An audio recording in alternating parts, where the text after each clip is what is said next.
నిన్ను బాధించే నా మార్గములు నాలో ఉంటే చూడుము, నాలో ఉంటే చూడుము. నిత్య మార్గములో నన్ను నీవు నడుపుము. నేను కూర్చుండుట లేచుట నీకు తెలియునులే. నా సర్వమంతా నీ ఎదుటే ఉంచుకొని ఉన్నావే. నీవే నన్ను పిలచినావు, నాదు కాపరి నీవే. దేవుని నామానికి మహిమ కలుగును గాక.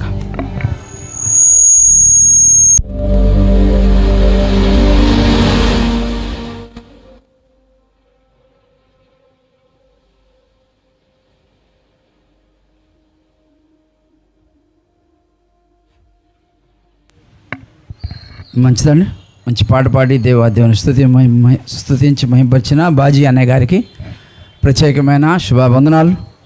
ప్రియమైన దేవుని వాళ్ళను మరి సమయం మించిపోతుంది కాబట్టి పాటల కార్యక్రమాన్ని ముగించుకొని వాక్యాన్ని ధ్యానం చేద్దాం. మన మధ్యలో మన యొక్క ప్రియులు మరి హతస్థా మినిస్ట్రీ వ్యవస్థాపకులైన మరి పాస్టర్ గారు మన మధ్యలో ఉన్నారు. వారు మనకు మొదటి వర్తమానం అందిస్తారు. మరి శ్రద్ధగా విందాం. మరి సిస్టర్ గారు వచ్చి వాక్యాన్ని అందించవలసిందిగా సమయాన్ని ఇస్తున్నారు.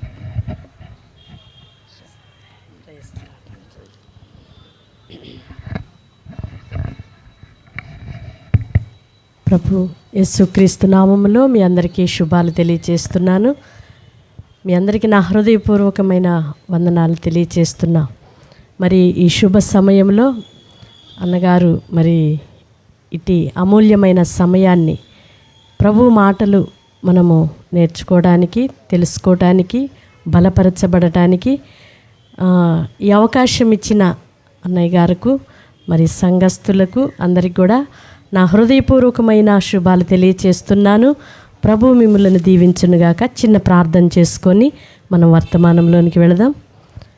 పరిశుద్ధుడైన దేవా, ప్రేమ కలిగిన తండ్రి, మీ స్తోత్రాలు చెల్లిస్తున్నామయ్యా. అపారమైన మీ ప్రేమను బట్టి మీ కృతజ్ఞతలు చెల్లిస్తున్నాము. గడిచిన ప్రతి క్షణము కూడా కనుపాపవలే మమ్మలను కాపాడి భద్రపరిచి క్షేమాన్ని కలుగు చేశారు నాన్న. మీ స్తోత్రాలు చెల్లిస్తున్నాం. ఈ విలువైన సమయంలో మీ మాటలు మేము నేర్చుకోవడానికి మీ కృపనిచ్చారు. మీ స్తోత్రం.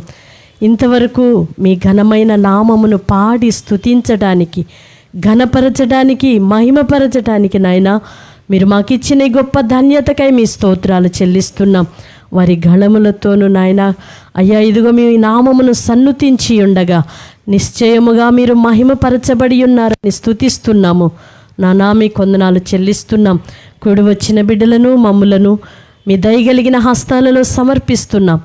యంత్ర శబ్దం వినబడుచున్నంత వరకు కూడా ఎవని చెవిలో అయితే మాటలు వెళుతున్నాయో ఆత్మక్రియ జరుగునుగాక, పరిశుద్ధాత్మక్రియ జరుగునుగాక, మీ కృప కలుగునుగాక. గొప్ప విడుదల నా తండ్రి.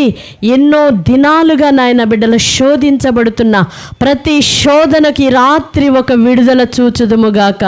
ప్రార్థన యొక్క ప్రతిఫలములు మేము అనుభవించుదుముగాక నాన్న. ఈ ప్రాంగణమంతయు మీ ఆత్మ ప్రసన్నతను కలుగు చేయమని వేడుకుంటున్నాం.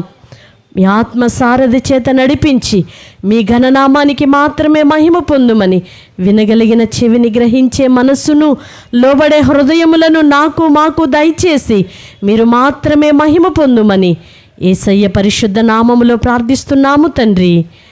ఆమేన్. హల్లెలూయా. మరి దైవజనరాలకి నా హృదయపూర్వక వందనాలు తెలియచేస్తున్నాను. మరి ఎన్నో దినాలుగా కొన్ని సంవత్సరాలుగా అన్నయ్య గారు వాళ్ళతో మాకు పరిచయం ఉన్నప్పటికీ మరి లాస్ట్ మంత్ కూడా పిలిచారు. మరి అనుకోని రీతిగా వేరే మీటింగ్లో ఉండటాన్ని బట్టి రాలేకపోయాం. పాప వాళ్ళు వచ్చారు. మరి ఈ సమయాన్ని ప్రభు మనకిచ్చారనుకుంటున్నాను. దేవునికి స్తోత్రం. మరి ప్రియులు ఎంతగానో మాకు చాలా ఆత్మీయులుగా, దగ్గరగా, చాలా ప్రేమతో, ఎంతో మంచి సహవాసం అని మేము ప్రభువుని స్తుతిస్తాము. ఎందుకంటే సహోదరులు ఐక్యత కలిగి నివసించుట ఎంత మేలండి, ఎంతో మేలు, ఎంతో మేలు. మేలు కావాలని కోరుకుంటున్న మనము ఐక్యతను మాత్రం ప్రేమించలేం. మరలా ఏం కోరుకుంటాం? మేలు కావాలి, మేలు పొందాలి, మంచి దినాలు చూడాలి, క్షేమాన్ని చూడాలి, పిల్లలు బాగుండాలి, కుటుంబం బాగుండాలి, ఆత్మీయ స్థితిలో బాగుండాలి, ఆ వ్యాపారం బాగుండాలి, ఉద్యోగాలు మంచి ఉన్నత రంగాలలో మనం ఉండాలి అని కోరుకుంటాము. కానీ దానికి ముందుగా మనము కోరుకోవాల్సిన వాటిని మాత్రం దూరం చేసుకుంటూ ఉంటాం. మానవ నైజం కదండి ఇది.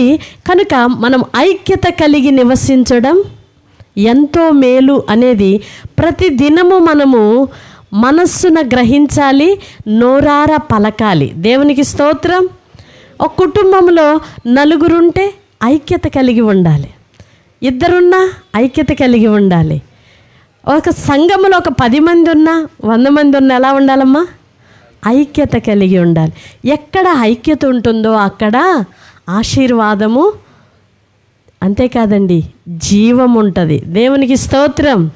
నిన్నటి దినాన మా పిల్లలతో మాట్లాడుతా ఒక మాటను మేము దేవుని వాక్యాన్ని సంబోధించడం జరిగింది. ఎందుకని? పూర్వ దినాలలో మరి మన పెద్దలు ఎంతో శక్తివంతంగా, ఎంతో బలంగా, ఆరోగ్యంగా ఉండేవాళ్ళు. ఇప్పుడు మరి ఎంత మరి మెడికల్ ఇది డెవలప్ అయినా కానీ ఎంతో ఇప్పుడు ఎలా ఉందంటే ప్రతి ఒక్కరూ డాక్టర్ లాగా ట్రీట్మెంట్ చేసుకునే అంతగా డెవలప్ అయిపోయింది సైన్స్ కదా. అయినప్పటికీ రోగాలు కూడా అంతే డెవలప్ అయిపోయినాయి. రోగాలు కూడా ప్రతి ఇంట ప్రతి మనిషి, మెడిసిన్ లేని మనిషి లేరండి. మెడిసిన్ వాడటం లేదనే మనిషి భూమి మీద లేకుండా పోయింది. కారణం ఏంటి అని ఇలాగే కొన్ని మాటలు మేము మాట్లాడుకుంటూ, ఆ మాటలో మా మధ్యలో వచ్చిన ఒక మాట ఏంటంటే, భూమి తన సారం ఇవ్వడం మానివేసింది. ఏంటంట? ఏమి ఇవ్వటం లేదండి భూమి మనకి? సారం లేదండి. ఎన్ని మనం హెల్త్ టిప్స్ పాటిస్తున్నప్పటికి కూడా, ఆరోగ్యదాయకంగా మనము ఉండాలి అని ప్రయత్నం చేస్తున్నా కానీ, సైన్స్ ఎంత డెవలప్ అయినా కానీ ఏమి లోపించిందండి? ఆరోగ్యం లోపించింది.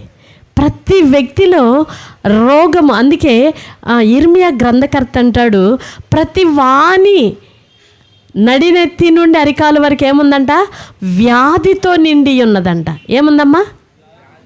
నాకు రోగము లేదు అని చెప్పే, గుండె మీద చేసుకొని చెప్పే మనిషి కనబడుతున్నారా?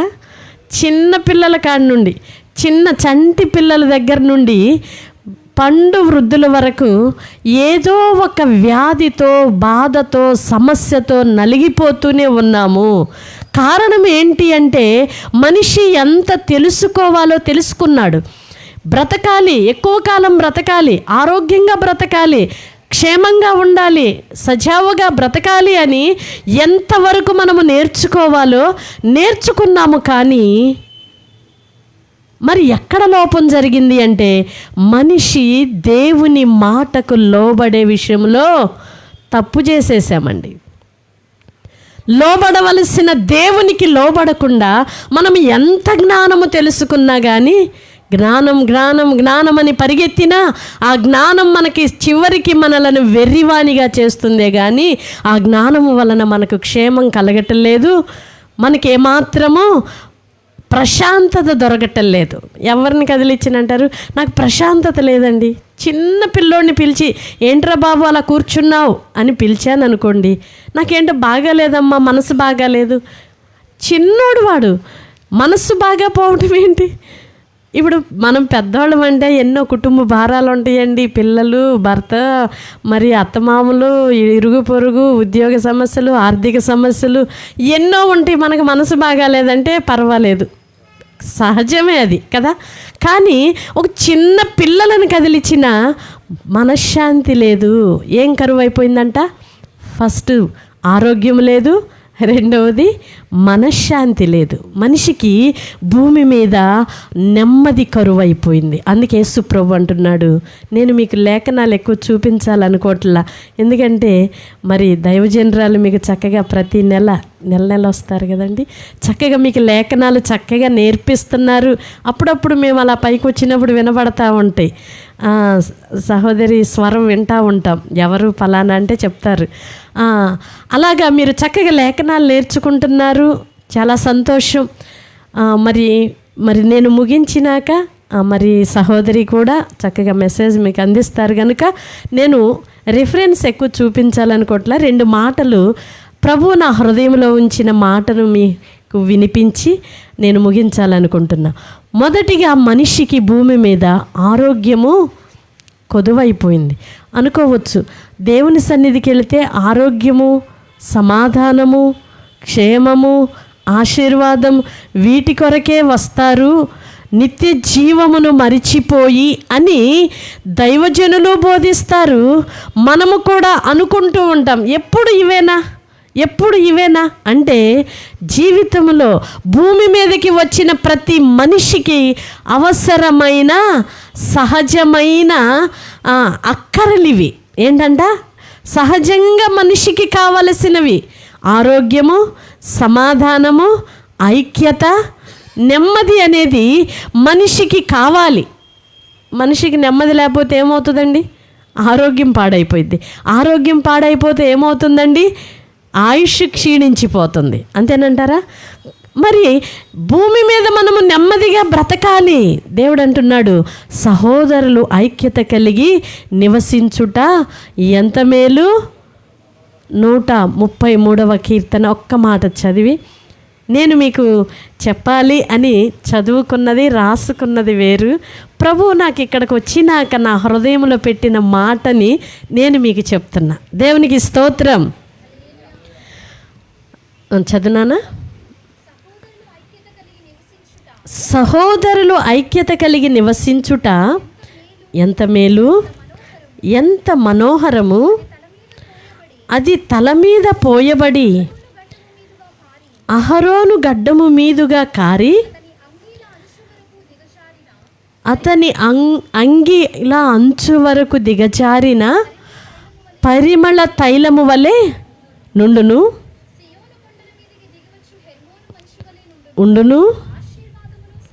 ఇక్కడ మనం గమనించాలండి, ఐక్యత కలిగి నివసించిన చోటట ఏముంటుందంట? ఫస్ట్ చెప్పినానా, ఆశీర్వాదమును శాశ్వత జీవమును అచట నుండవలనని యెహోవా సెలవిస్తున్నాడు. దేవునికి స్తోత్రం. చప్పట్లు కొట్టి ఆయన నామాన్ని మహిమపరుద్దామా? హల్లెలూయా. ప్రభు కోరుకుంటున్నాడు, ఆయన సెలవిస్తున్నాడండి, ఆశీర్వాదము నీ ఇంట ఉండాలి. ఏముండాలమ్మా? ఆశీర్వాదం ఉండాలి. శ్రమలే మనకి ఇవ్వబడిన భాగము అనుకోవడం మంచిదే. యేసు క్రీస్తుని వెంబడిస్తున్న ప్రతి ఒక్కరికి శ్రమ రాకపోదు.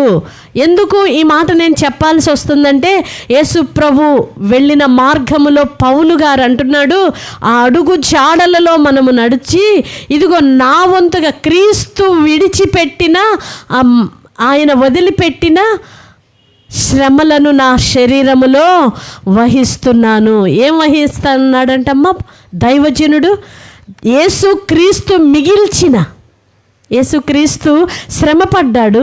ఆయన ఎంతగానో అవమానపరచబడ్డాడు, ఆయన ఎంతగానో నిందించబడ్డాడు, శరీరంలో వ్యాధికి గురయ్యాడు, ఆయన ఎంతో నిందలకు అవమానాలకు గురయ్యి ఆకలి దప్పులు కూడా ఆయన శరీరంలో చవిచూచి చివరికి సాతానును జయించి, శరీరమును జయించి, అపవాది యుక్తులను జయించి, లోకమును జయించిన యేసు అంటున్నాడు, నేనే మార్గమును.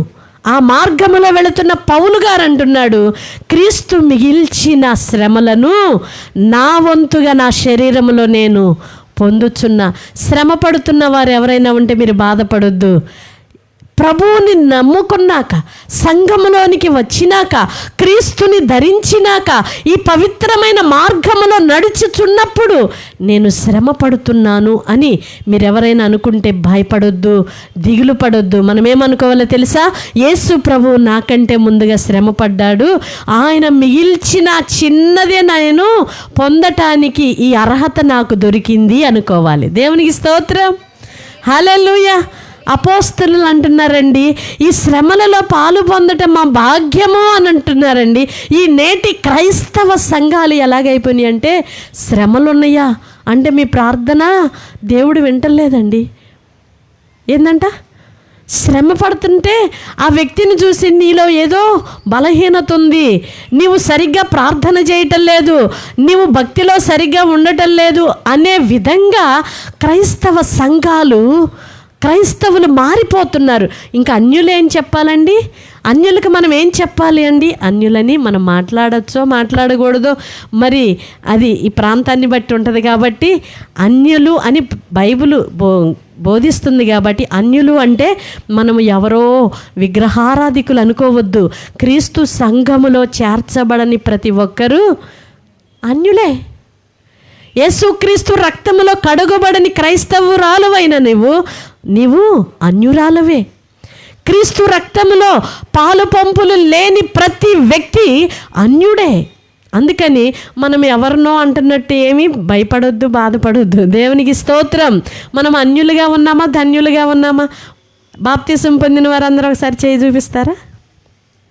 అబ్బో, అందరూ ధన్యులే. దేవునికి స్తోత్రం. క్రీస్తు రక్తములో కడుగబడిన మనం ఎవరమ్మా? ధన్యులము. ఎందుకో తెలుసా? మనము యాత్రికులము, పరదేశికులము. ఆ లోకములో స్థానమును కల్పించుకొని భూమి మీద యాత్రికులుగా కొనసాగుతున్న ధన్యకరమైన జీవితము మనది. దేవునికి స్తోత్రం. ఈ భూమి మీద మన జీవితము చాలా కొంచెము.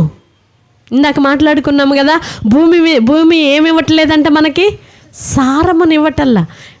ఎన్ని హెల్త్ టిప్స్ మనం పాటించినా ఆరోగ్యంగా ఉండలేకపోతున్నామంటే భూమికి దేవుడు సెలవివ్వాలి. ఏమని? నీవు నీ సారమును నా ప్రజలకు ఇవ్వు అని యెహోవా సెలవైతేనే మనము సారవంతంగా మనము బ్రతకగలం. దేవునికి స్తోత్రం. నేను ఇలాగే ఒక తమ్ముడికి వాక్యం చెప్తున్నప్పుడు ఒక తమ్ముడు నన్ను ప్రశ్న వేశాడు. మేము కష్టపడి మా రెక్కలు ముక్కలు చేసుకొని పని చేసుకుంటేనే మేము తింటున్నాము, కానీ దేవుడిచ్చాడు అనే మాట నాకు నచ్చలేదండి అన్నారు. ఏంటంట? దేవుడిచ్చాడు కనుకనే మనం ఇలా ఉన్నాము, దేవునికి థ్యాంక్స్ చెప్పాలి అనే మాట అంట ఆ తమ్ముడికి నచ్చలేదంట. ఎందుకు బాబు అంటే, వారమంతా నేను పని చేయకపోతే నాకు ఫుడ్ ఉంటుందా ఇంట్లో? మరి నేనే కష్టపడుతున్నా కదా, దేవుడు నాకు ఇచ్చింది ఏంటి అంటే, నేను చెప్పాను, మీరైతే ఏం చెప్తారో కానీ జీవమునిచ్చిన వాడు దేవుడు. ఇందాక బ్రదర్ ఒక చక్కని పాట పాడాడు, చాలా సంతోషం, నా హృదయాన్ని చాలా తాకిందన్నమాట. అమ్మ చూడక మునిపే ఎవరు చూశారు మనల్ని? దేవుడు.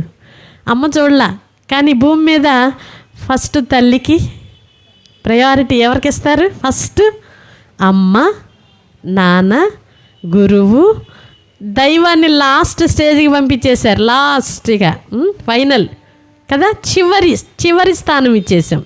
కానీ అమ్మ కూడా మనల్ని చూడక మునిపే, మన గర్భంలో ఉన్న బేబీని ఎప్పుడు చూస్తాం? 9 మాసాలు మోసి కన్నాక చూస్తాం కదా. కానీ దానికి ముందే ఎవరు చూశారంట మనల్ని? ఆయన చూశాడు మనల్ని. పిండముగానే ఏర్పడక ముందే నన్ను చూచెను నీ కన్నులు, గర్భకోశమునందే నన్ను నిర్మించిన రీతినే చూడా ఆశ్చర్యమగుచున్నది. ఏంటంట? పిండముగానే ఏర్పడక మునిపే ఆయన కన్నులు మనలను చూసినాయి. గర్భకోశములో ఆయన నిర్మించిన రీతిని మనము తలస్తే దావీదు భక్తుడు అంటున్నాడు, అయ్యా భయము కలుగుతుంది, నాకు ఆశ్చర్యము పుట్టుచున్నది, అసలు నన్ను ఎలా నిర్మించావో అది తలస్తే నాకు భయం కలుగుతుందయ్యా. ఎప్పుడైనా భయపడ్డామా? ఎందుకు కన్నావని అమ్మని అడిగామా? ఎందుకు కన్నావని నాన్న అడిగామా? లేకపోతే దేవుని ఆయన సృష్టి క్రమాన్ని చూసి భయపడిపోయి దేవునికి కృతజ్ఞతలు చెల్లించామా అంటే ఎక్కువ శాతం తల్లిదండ్రులను క్వశ్చన్ చేసిన వాళ్ళే ఉంటారు. ఎందుకు కన్నావమ్మా మమ్మల్ని? ఎందుకు మమ్మల్ని కన్నావు నాయనా? మమ్మల్ని ఈ బాధలు పడటానికేనా అని తల్లిదండ్రులను అడుగుతాము. ఎప్పుడు బాగా మనకి జ్ఞానం తెలిసాక, చక్కగా ఆయన మనల్ని పుట్టించి పెంచి పెద్ద చేసినాక మనం వేసే మొట్టమొదటి ప్రశ్న ఏందో తెలుసా? మరి ఎందుకు కన్నావు? చేతగానప్పుడు ఎందుకు కన్నావు? మరి అన్నయ్య అయితే చాలా వాళ్ళని గురించి, ఆ కుటుంబాన్ని గురించి నాకు చాలా సంతోషం ఏంటో తెలుసా? చక్కగా తన పని తను చేసుకుంటూ దేవుని పనిని చేస్తూ ఉంటారు. ఆ పిల్లలను గురించి, మరి పాప వాళ్ళని గురించి విన్నప్పుడు నాకు చాలా సంతోషం వేసింది. శ్రమపడి, మా పాస్టర్ గారు చెప్తారు, ఎక్కువ పరిచయం మాకు చూస్తా పరిచయమే కానీ పాస్టర్ గారు మాట్లాడుతూ ఉంటారు, చెప్తారు, అన్నయ్య చాలా భక్తిపరుడు, వాళ్ళిద్దరు కూడా పిల్లల్ని చక్కగా పెంచుకున్నారు, ఆ పిల్లలకు మంచి చదువులను ఇచ్చారు, వాళ్ళు కూడా చాలా మర్యాదస్తులు. విజయ గారు కానీ మా బాజీ గారు కానీ మిమ్మల్ని గురించిన మంచి సాక్ష్యం మాకు చెప్పినప్పుడు నేను మా పిల్లలకి చెప్తా, అరే చూడరా అక్క వాళ్ళు ఎంత మంచిగా చదువుకొని, అంకులు ఎంత కష్టపడి దేవుని సేవ చేస్తూ, ఓ ప్రక్క నోవా ఏం చేశాడమ్మా? తన పని తను చేసుకుంటూ ఓడ నిర్మిస్తూ ఉన్నాడు. తన కుటుంబం అంతటిని ఓడలోనికి ప్రవేశింపచేసుకున్నారు. అలాగున ఆ కుటుంబం అంతటిని చక్కని దివ్య మార్గంలో నడిపించుకోవడానికి ఎంతో కృప చూపారు. అందుకని ఆ కుటుంబాన్ని బట్టి నేను ప్రభువుకి మహిమ చెల్లిస్తున్నాను. దేవునికి స్తోత్రం. పిల్లలకు కూడా మనము ఇలాంటి చక్కని ఆదర్శవంతమైన కుటుంబాలని వాళ్ళకి పరిచయం చేయాలి. చదువుకుంటూ తల్లిదండ్రులకు లోబడుతూ ఒక మంచి భవిష్యత్తుని కలిగి ఉండాలి అంటే, వాళ్ళ పాప నాతో ఒక మాట చెప్పింది. 3 days ఫాస్టింగ్ ప్రేయర్స్ జరిగినప్పుడు ఆ పాప వచ్చింది ఈవినింగ్ టైంలో, ఒక మాట చెప్పింది, మేము ఇలా ఉన్నామంటే మా అమ్మగారు చాలా ప్రేయర్ చేస్తారు. దేవునికి స్తోత్రం. అది ఇక్కడే ఉన్నారుగా కదా, మా అమ్మగారు చాలా ప్రేయర్ చేస్తారు, నైట్ చాలా టైము ప్రేయర్లోనే ఉంటారు. అవునండి, తల్లులుగా మనము ప్రార్థన చేస్తే మన పిల్లలకి మంచి జీవితాలను ప్రభువు ఇస్తారు. దేవునికి స్తోత్రం. పిల్లలకి ఏమి సంపాదిద్దామా, ఏమి కూర్చుదామా అనే దానికన్నా వాళ్ళు ప్రభువుని కలిగి జీవించటం అనేది నేర్పించటము మన వంతై ఉన్నది. దేవునికి స్తోత్రం. నిన్ను నమ్మి ఒక బిడ్డని ఇచ్చాడు నీ కడుపులో అంటే ఆ బిడ్డ కోసం నువ్వేం చేయాలో తెలుసా? ప్రభువుని పరిచయం చేసే శ్రమ పడాలి. ప్రభువుని పరిచయం చేసి ప్రభువులో వారి జీవితాలను కట్టడానికి పూనుకోవాలి. నోవాహు ఓడను కట్టినట్లుగా మన కుటుంబమును రక్షణలోనికి నడిపించడానికి మనము ప్రయాసపడాలి. నిన్ను నమ్మి ఒక 2 బిడ్డలను నీ చేతిలో పెట్టాడు ప్రభు అంటే, ఏదో మా వంశంలో ఇంతేనండి, ఒక పాప ఒక బాబు పుడతారు, మా వంశంలో ఇంతేనండి 4 పాపలు పుడతారు, మాకు ఉన్న మా పితరుల దగ్గర నుండి వస్తున్నదండి, అలా నాకు కూడా పుట్టేశారు అనుకోకండి. ప్రభువు నిన్ను నమ్మి నీ గర్భములో బిడ్డలను ఇచ్చాడు అంటే ఆయన కొరకు నీవు పెంచాలి అనే బాధ్యత నీ మీద ఇచ్చాడు అనేది మర్చిపోవద్దు. దేవునికి స్తోత్రం. ప్రభు మనల్ని నమ్మకపోతే, మనము మన ప్రక్కనున్న వాళ్ళని నమ్మకపోతే ఈ వాటర్ బాటిల్ కూడా వాళ్ళ చేతిలో పెట్టలేమే. నిన్ను నమ్మి ₹1,00,00,000 విలువ చేసే అవయవాలను, బిడ్డలను నీ చేతికి ఇప్పుడు కానీ 4 పిల్లలుంటే అయ్యో ఎందుకండి అలా అంటారు, కానీ పూర్వం ఎలాగో తెలుసండి, ఎంతమంది పిల్లలుంటే అంత ఆస్తిపరులు. దేవునికి స్తోత్రం. మన పితరులను చూసాం కదా, 12 మంది, 16 మంది, 14 మంది, 10 మంది. మరి బైబిల్లో మనం చూసిన పూర్వకాలం మన తాతయ్యల అమ్మమ్మలను అడిగినా కానీ, మా మామయ్య గారు వాళ్ళు కూడా అండి, మా పాస్టర్ గారు వాళ్ళ డాడీ వాళ్ళు 10 మంది అందరూ చక్కగా సజీవంగా మంచిగా ఆరోగ్యంగా దేవునిలో ఉన్నారు. దేవునికి స్తోత్రం. ఎప్పుడన్నా వెళ్ళామనుకోండి వాళ్ళే సరిపోతారు. ఒక ఫంక్షన్ అనుకోండి, బయట వాళ్ళు ఎవరు రారు. ఆ 10 మంది భార్యలు, పిల్లలు, మనవళ్ళు, మనవరాళ్ళు, అల్లుళ్ళు వీళ్ళే సరిపోతారు. ఎవరు ఉండరు. ఎప్పుడన్నా ఇలాగే మేము పరిచర్యలో బిజీగా ఉంటా ఎన్నో వాళ్ళు 10 ఫంక్షన్స్కి పిలిస్తే ఒకదానికి అటెండ్ అవుతాం. పిల్లల్ని తీసుకెళ్తుంటారు, నాన్న తాతయ్య, చిన్న తాతయ్య, పెద్ద తాతయ్య, పెద్ద అత్త, బాబాయ్ అని అంటే ఇంక అందరూ మనోళ్ళేనా? దేవునికి స్తోత్రం.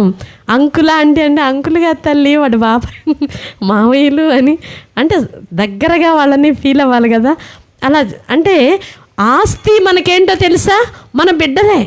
నేను ఎందుకు చెప్పా ఈ మాట? మీ ఆస్తి మీ బిడ్డలే. దేవునికి స్తోత్రం. బిడ్డల్ని మనం ఏం చేయాలంట? దేవుని మార్గములో వారిని పెంచాలి, ప్రభువు మార్గములో. ఎందుకో తెలుసా? రానున్న తరమునకు ఒక మంచి హెల్దీ యొక్క వాతావరణము ఉండాలి అంటే మన పిల్లలు బాగుండాలి. ఆ నాన్నగారు చాలా మంచోళ్ళండి, వాళ్ళ అమ్మగారు చాలా మంచోళ్ళండి, కానీ పిల్లలు ఏంటోనండి అంత దుర్మార్గులంటే తర్వాత తరం ఎలా ఉంటుంది? భూమి ఎలా ఉంటుంది? దుర్మార్గతతో నింపబడిపోయింది కదా. ఐక్యత లేని చోట, ఐక్యత సమాధానం లేని చోట ఆశీర్వాదం ఉండదు. మన కుటుంబంలో మొట్టమొదటిగా దేవుని యొక్క ఆశీర్వాదము కలగాలి అని మనం ఎన్నో ఉపవాసాలు చేస్తున్నాము, ఎన్నో జాగారాలు చేస్తున్నాము, ఎన్నో రాత్రులు, నిద్రలేని రాత్రులు, ఎన్నో ఉపవాసాలతో మనం ఉంటున్నాము. కానీ మనము ఎందుకు ఆశీర్వాదాన్ని పొందుకోలేకపోతున్నామంటే కుటుంబంలో 2 నలుగురున్నా ఐక్యత అనేది లేదండి. ఏ కుటుంబంలో చూడండి, ఆయన దారి ఆయనదే, ఆమెగారి దారి ఆమెదే, పిల్లల దారి పిల్లలదే. ఎవరి ద్వారంలో వాళ్ళు, ఎవరి దారిలో వాళ్ళు వెళ్ళిపోతూ ఉంటే ఆ కుటుంబంలో దేవుని ఆశీర్వాదము, సమాధానము ఎలా ఉంటుంది? ఇక్కడ మనం చదువుకున్నాం కదా, ఐక్యత కలిగి నివసించిన దగ్గరంట యెహోవా సెలవిస్తున్నాడు. ఏమని? ఆశీర్వాదమును, జీవమును, శాశ్వతమైన జీవమును అచ్చట ఉండవలెనని యెహోవా సెలవిస్తున్నాడు. దేవునికి స్తోత్రం. ఎక్కడైతే ఐక్యత ఉంటుందో, ప్రతిరోజు ఐక్యత అంటే ఎలా వస్తుంది మనలో? మనం చెప్పింది ఆయన గారు వినరు, మనం చెప్పింది పిల్లలు వినరు. కొద్ది రోజులు ఎలాగో ఐక్యతను కాపాడుకోవటానికి ప్రయాసపడతాం. ఆ తర్వాత అంటాం, అరే నీకు చెప్పలేనురా, నువ్వు నాతో మాట్లాడొద్దు, నీకు చెప్పలేనురా, నువ్వు నాతో మాట్లాడొద్దు అని పిల్లలతో అంటారు. భార్య అంటది, అయ్యా నీతో పడలేనయ్యా, మా ఇంటికి వెళ్ళి వస్తా అంటది. భర్త అంటాడు, నువ్వు నా మాట నువ్వు కాబట్టి అర్ధరాత్రికో తెల్లవారుజాముగా ఇంటికి వస్తానంటాడు. ఆ కుటుంబంలో ఆశీర్వాదం ఎలా ఉంటుంది? ఆ కుటుంబంలో జీవం ఎలా ఉంటుంది? ఆ కుటుంబాలలో, ఆ సంఘాలలో ఆత్మీయ ఉజ్జీవం ఎలా ఉంటుంది? ఐక్యత. అందుకే సాతాను ఎక్కడ మనము ఆశీర్వదించబడి జీవము కలిగి బ్రతుకుతామో అని ఫస్ట్ వాడు చేసేది ఏందో తెలుసా?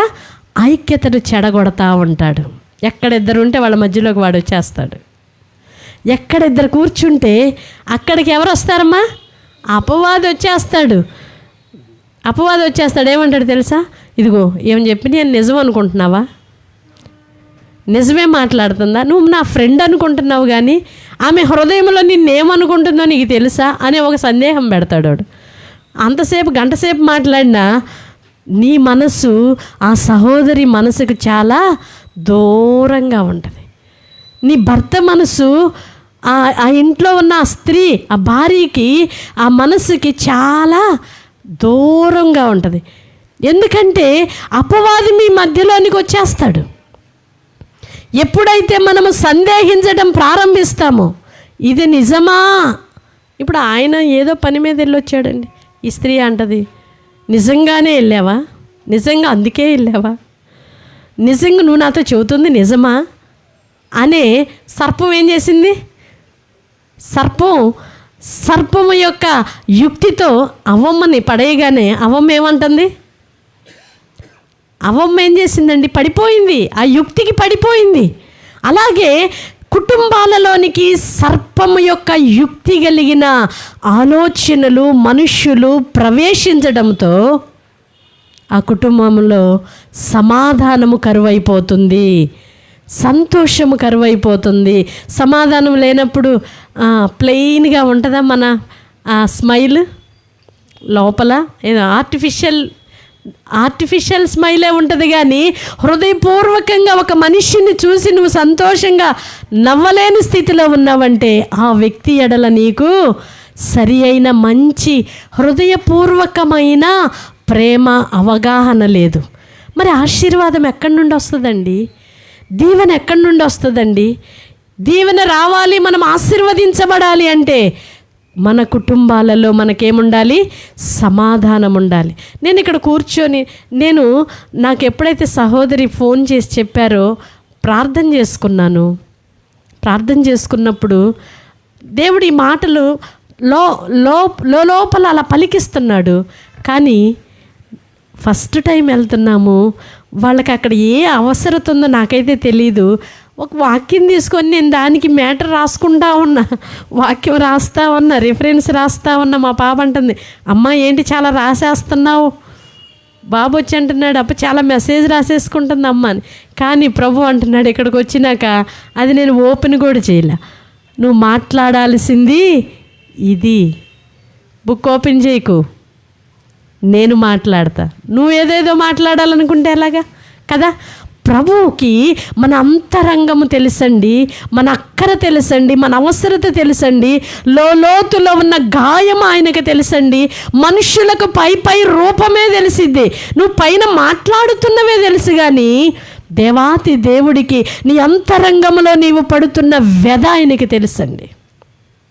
మన అంతరంగంలో ఉన్న వేదన గాయమును చూచువాడు ఆయన. దేవునికి స్తోత్రం, హల్లెలూయా. నేను ప్రతిరోజు దేవునికి అదే చెప్తాను, ప్రభువా మనుషులకైతే మా పై బాధలే తెలుసు, మా అంతరంగాన్ని ఎరిగిన నీవున్నావు నాకు, అందుకు నీకు స్తోత్రం అయ్యా, హల్లెలూయా.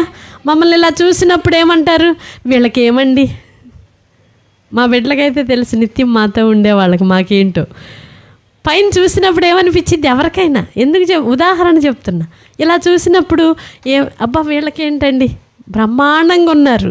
కానీ నీ లోపల అంతరంగములో నీ గాయమును చూచువాడు నా యేసయ్య. దేవునికి స్తోత్రం. ప్రియ సహోదరి సహోదరుడా, నీవు ఏ గాయముతో ఈ స్థలముకు వచ్చావో, ఏ వేదన ఏ వ్యధతో నీవు దేవుని సన్నిధికి వచ్చావో, ఏ బాధతో నీవు వచ్చావో నాకు తెలియదు, కానీ నీ అంతరంగం ఎరిగిన దేవుడు నిన్ను బాగు చేయాలని కోరుతున్నాడు. చప్పట్లు కొట్టి ఆయన నామాన్ని మహిమపరుద్దాం. నీ అంతరంగమును చూస్తున్న దేవుడు నీ గాయమును కట్టాలి అనుకుంటున్నాడు. ఆయన నీ కుటుంబమును ఆయన ఆశీర్వదించాలనుకుంటున్నాడు. నీ కుటుంబమును, నీ పిల్లలను నీ కన్నుల ముందు ఆయన దీవించాలి అనుకుంటున్నాడు. నీవు ప్రయాసతో ఇక్కడికి వచ్చావు, ఆశతో దేవుని సన్నిధికి వచ్చావు. నిన్ను ఆయన వట్టి చేతులతో పంపాలనుకోవటంలా, నిన్ను బాగు చేసి పంపాలనుకుంటున్నాడు. దేవునికి స్తోత్రం. ఐక్యత ఎక్కడుంటుందో మనము కోరుకుందాము దేవుని సన్నిధిలో. ప్రభువా నా కుటుంబంలో నా భర్తతో ఐక్యతనియ్యా, నా పిల్లలతో ఐక్యతనివ్వయ్యా. ప్రతిరోజు మీరు మీ పిల్లలతో కొన్ని నిమిషాలు, 10 నిమిషాలైనా మాట్లాడటం ప్రారంభించండి. మనకు ఎన్నో పనులు ఉంటాయి. ప్రొద్దున లేచిన దగ్గర నుండి నైట్ పడుకునే వరకు ఎన్నో బిజీగా ఉంటాం మనము. కానీ నీవు ఎంత ఉరవడిలో వెళ్ళిపోతున్నా నీ ఫ్యామిలీ కొరకు, కుటుంబము కొరకు 10 నిమిషాలైనా నీ టైము వెచ్చించాలి. దేవునికి స్తోత్రం. నీ పిల్లలతో మాట్లాడుకోవాలి, భార్యతో మాట్లాడాలి, భర్తతో మాట్లాడాలి, ఆయన బాధ ఏంటో కనుక్కోవాలి. ఆ పిల్లలు వాళ్ళ హృదయాల్లో ఉన్నదేంటో వాళ్ళు హృదయం విప్పి నీతో మాట్లాడుకునటానికి అవకాశం ఇవ్వాలి. 10 నిమిషాలు. నేను అదే చెప్తా, నాన్న మేము ఎంతో ఫోన్లు ఇప్పుడు స్విచ్ ఆఫ్ చేసి పెట్టుకుంటేనే సైలెంట్గా ఉంటాయి. ఎంతగానో మేము మార్నింగ్ లేచిన దగ్గర నుండి పడుకునే వరకు కూడా సేవా కార్యక్రమాల్లో ఉంటాము. ఎన్నో సమస్యలు, ఎంతోమంది ఎన్నో సమస్యలు చెప్తుంటారు, వాళ్ళతో మాట్లాడుతూ ఉంటాము. కానీ ఇక ఏమోలే అమ్మోళ్ళు దారిలో ఉన్నారు, ఇక మేము ఇంతే అని మీరు అనుకోవద్దు. ప్రతిరోజు 10 నిమిషాలు ఫ్యామిలీ టైం అనేది ఒకటి మనకి ఉండాలి అని పిల్లలతో ఖచ్చితంగా మేము వాళ్ళతో మాట్లాడటానికి ఒక 10 మినిట్స్ అయినా టైం ఉందనుకోండి 1 గంట మాట్లాడుకుంటాం. టైం లేదనుకోండి డే మొత్తంలో ఒక్క 10 నిమిషాలైనా పిల్లలు చక్కగా పాస్టర్ గారు అందరం కూర్చొని 10 నిమిషాలైనా దేవుని మాటలు మాట్లాడాలి. దేవునికి స్తోత్రం. అప్పుడు వారి హృదయాల్లో ఉన్న వాళ్ళకి అలాంటి మనం ఒక రిలేషన్, గుడ్ రిలేషన్ అనేది డెవలప్ అయినప్పుడు వారితో మాట్లాడుతున్నప్పుడు వారికి మన దగ్గర మనసు విప్పి మాట్లాడుకునే ఒక అవకాశం ఉంటుంది. అమ్మ ఏంటోనండి ఆ వంట పనిలోనే ఉంటుంది, నానేంటోనండి ఆయన పనిలోనే ఉంటారు. మా బాధలు ఎవరికి చెప్పుకోవాలో ఒక ఫ్రెండ్కి చెప్పుకుంటారు. ఆ ఫ్రెండ్ ఏం చేస్తాడు, కొంప ముంచేస్తారు. ఫ్రెండ్స్ ఏం చేస్తారు, వాళ్ళు ఈక్వల్ ఏజ్ వాళ్ళు కదండి. మరి మన వయసు వాళ్ళు మనకేం చెబుతారు, మనకు తగిన ఆలోచనలు చెప్పగలరా? వాళ్ళు కూడా మిడిమిడి జ్ఞానంతోనే ఉంటారు కాబట్టి స్నేహితుల ఆలోచనలో పడిపోయి వారి జీవితాలను పతనావస్థలోనికి నడిపించుకుంటారు. అమ్మకి తెలియదు వాళ్ళు 90s వాళ్ళు, నాన్నకి తెలియదు వాళ్ళు 90s వాళ్ళు అని వాళ్ళు మన మీద వాళ్ళు ఒక ముద్ర వేసేస్తారు. వేసి మనకి వాళ్ళ సమస్య చెప్పుకోవడానికి ఇష్టపడరు. మీకు తెలియదులేమ్మా, నీకు తెలియదులే నాన్న అని చెప్పుకొని వాళ్ళకి ఏదో తెలుసని ఫీల్ అయిపోతారు. ఎందుకు చెప్తున్నాను నేను ఈ మాట? మీరు మీ పిల్లలతో ప్రతిరోజు ఒక 10 నిమిషాలైనా, ఒకవేళ వాళ్ళు ఎక్కడో దూరం ఉన్నారనుకో ఫోన్ చేసైనా మాట్లాడండి. పిల్లలు హాస్టల్స్లో ఉన్నారనుకో ఫోన్ చేసి మాట్లాడండి. లేదు వాళ్ళు వేరే ఎక్కడో పనుల్లో ఉన్నారనుకోండి కాల్ చేసి ఒక చిన్న మాట 10 నిమిషాలైనా మాట్లాడండి. మాట్లాడే మాటలు ఏమై ఉండాలి తెలుసా? మేము మాట్లాడతామండి గంటల తరబడి అనుకోకండి. ప్రభువు మాటను మాట్లాడాలి. ప్రార్థన విషయమై వారిని హెచ్చరించాలి. వారి అంతరంగములో వారి ఆలోచనలను మనము విప్పి చూడగలగాలి. అంటే వారిని దేవుని వాక్యం అనే అద్దము ముందుకు తీసుకురాగలగాలి. అప్పుడే వారి హృదయము విప్పి నీతో వారు సంభాషించగలరు. వారి లోపాలన్నీ సరిచేయబడడానికి ఒక అవకాశం దొరుకుతుంది. దేవునికి స్తోత్రం, హల్లెలూయా. ప్రతిరోజు కూడా నేను పిల్లలకి అదే చెప్తానండి. మీరు ఎన్ని పనులున్నా, ఏం చదవాలనుకున్నా, ఏం చూడాలనుకున్నా 10 నిమిషాలు మాత్రం మీరు టైము పెట్టేసేయాలి. డాడీ కూర్చున్నప్పుడు, మేము కూర్చున్నప్పుడు వచ్చి కూర్చోవాలి.